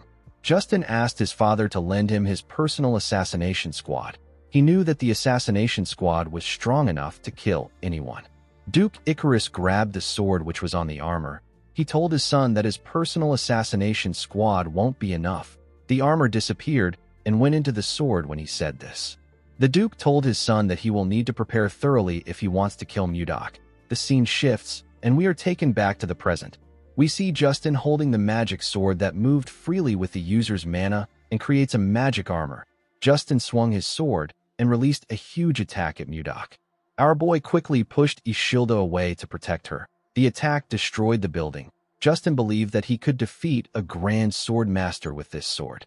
He laughed like a madman when he saw the damage he caused with his attack. He called Mudok a bastard and asked him if things are different from last time. He said that it is good that the assassins failed. When the dust cleared up, we see Mudok's arms covered with bruises. He put his hands down. Justin said that he wants to rip our boy apart with his own hands. Ishilda told Mudok that he is bleeding from his arm. Our boy asked her to stay back. He told her that she needs to stay in a secure place. Ishilda knew that he was right. She asked him if he will come back. Mudok turned around and gently smiled at her. He asked her to hide well and stay put. The moment he said this, he jumped down. He told Justin that he looks different from last time. The boy laughed when he heard this. His helmet slowly covered his face as he laughed. Mudok told him that he doesn't still see any reason in him. Justin raised his sword and asked our boy not to give him more of his useless lectures. Immediately he said this. He threw his sword at our boy. Mudok pushed it aside with a simple swing of his hand. Justin appeared in front of him the moment he did this. He swung his sword at Mudok. Our boy covered his arm with his energy and used it to block the attack. Due to the clash of their energies, they both got pushed back. Justin appeared in front of Mudok and asked him to stop his nonsense. He smiled when he saw that he was in front of our boy. He believed that he got him on the ropes. He believed that Mudok was already worn out from fighting the assassination squad. He was certain that this was the perfect time to kill Mudok. He raised his sword and told our boy that this is the end. The moment he said this, Mudok fired his energy at him and used it to knock his sword out of his hand. Justin was shocked to see that our boy fired at the same hand which he injured before. He fell on his knees and held his wrist, which had turned red. Mudok moved close to him and told him that they are at a good range. He told him that his attacks won't be able to reach the princess at their current range. Justin was surprised to see that Mudok pretended to be hit just to create some distance between them and Ishilda. Our boy explained to him that a cornered rat will bite a cat if it is desperate. He told him that a rat bastard like him could harm Ishilda. Justin grit his teeth out of anger when he heard this. He stood up and quickly put the armor together. He told Mudok that he has underestimated him. Immediately he said this. Mudok placed his hand on his breastplate. He told Justin that he was actually just being cautious. He told the boy that he does not want to lose Ishilda again. The moment he said this, Mudok released his attack on Justin. His attack froze the entire cold forest. It touched everything around them. Justin fell on his knees. His armor began to fall apart. Justin did not understand what was happening. While shivering, the boy realized that something was wrong with his mana. He could not gather his mana. Mudok advised him not to waste his time trying to gather mana. He revealed to him that he destroyed his Dantian, which is also known as Energy Core. With a cold gaze in his eyes, he revealed to Justin that he will no longer be able to gather and use mana for the rest of his life. Justin was horrified when he heard this. He clenched his fist. He wanted to punch Mudok. Our boy gave him a hard slap on his face. Justin fell to the ground. Mudok asked him to live the rest of his life atoning for his mistakes. He told him that he has finally become one of the weak, even though he tormented other weak people. While he was talking, Mudok noticed that the sun was rising.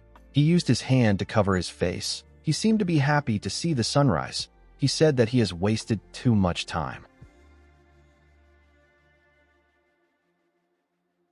Guys, we have come to the end of our video. If you guys want more of this recap, let me know in the comments section. Don't forget to like and smash that subscribe button for more recaps. See you guys later.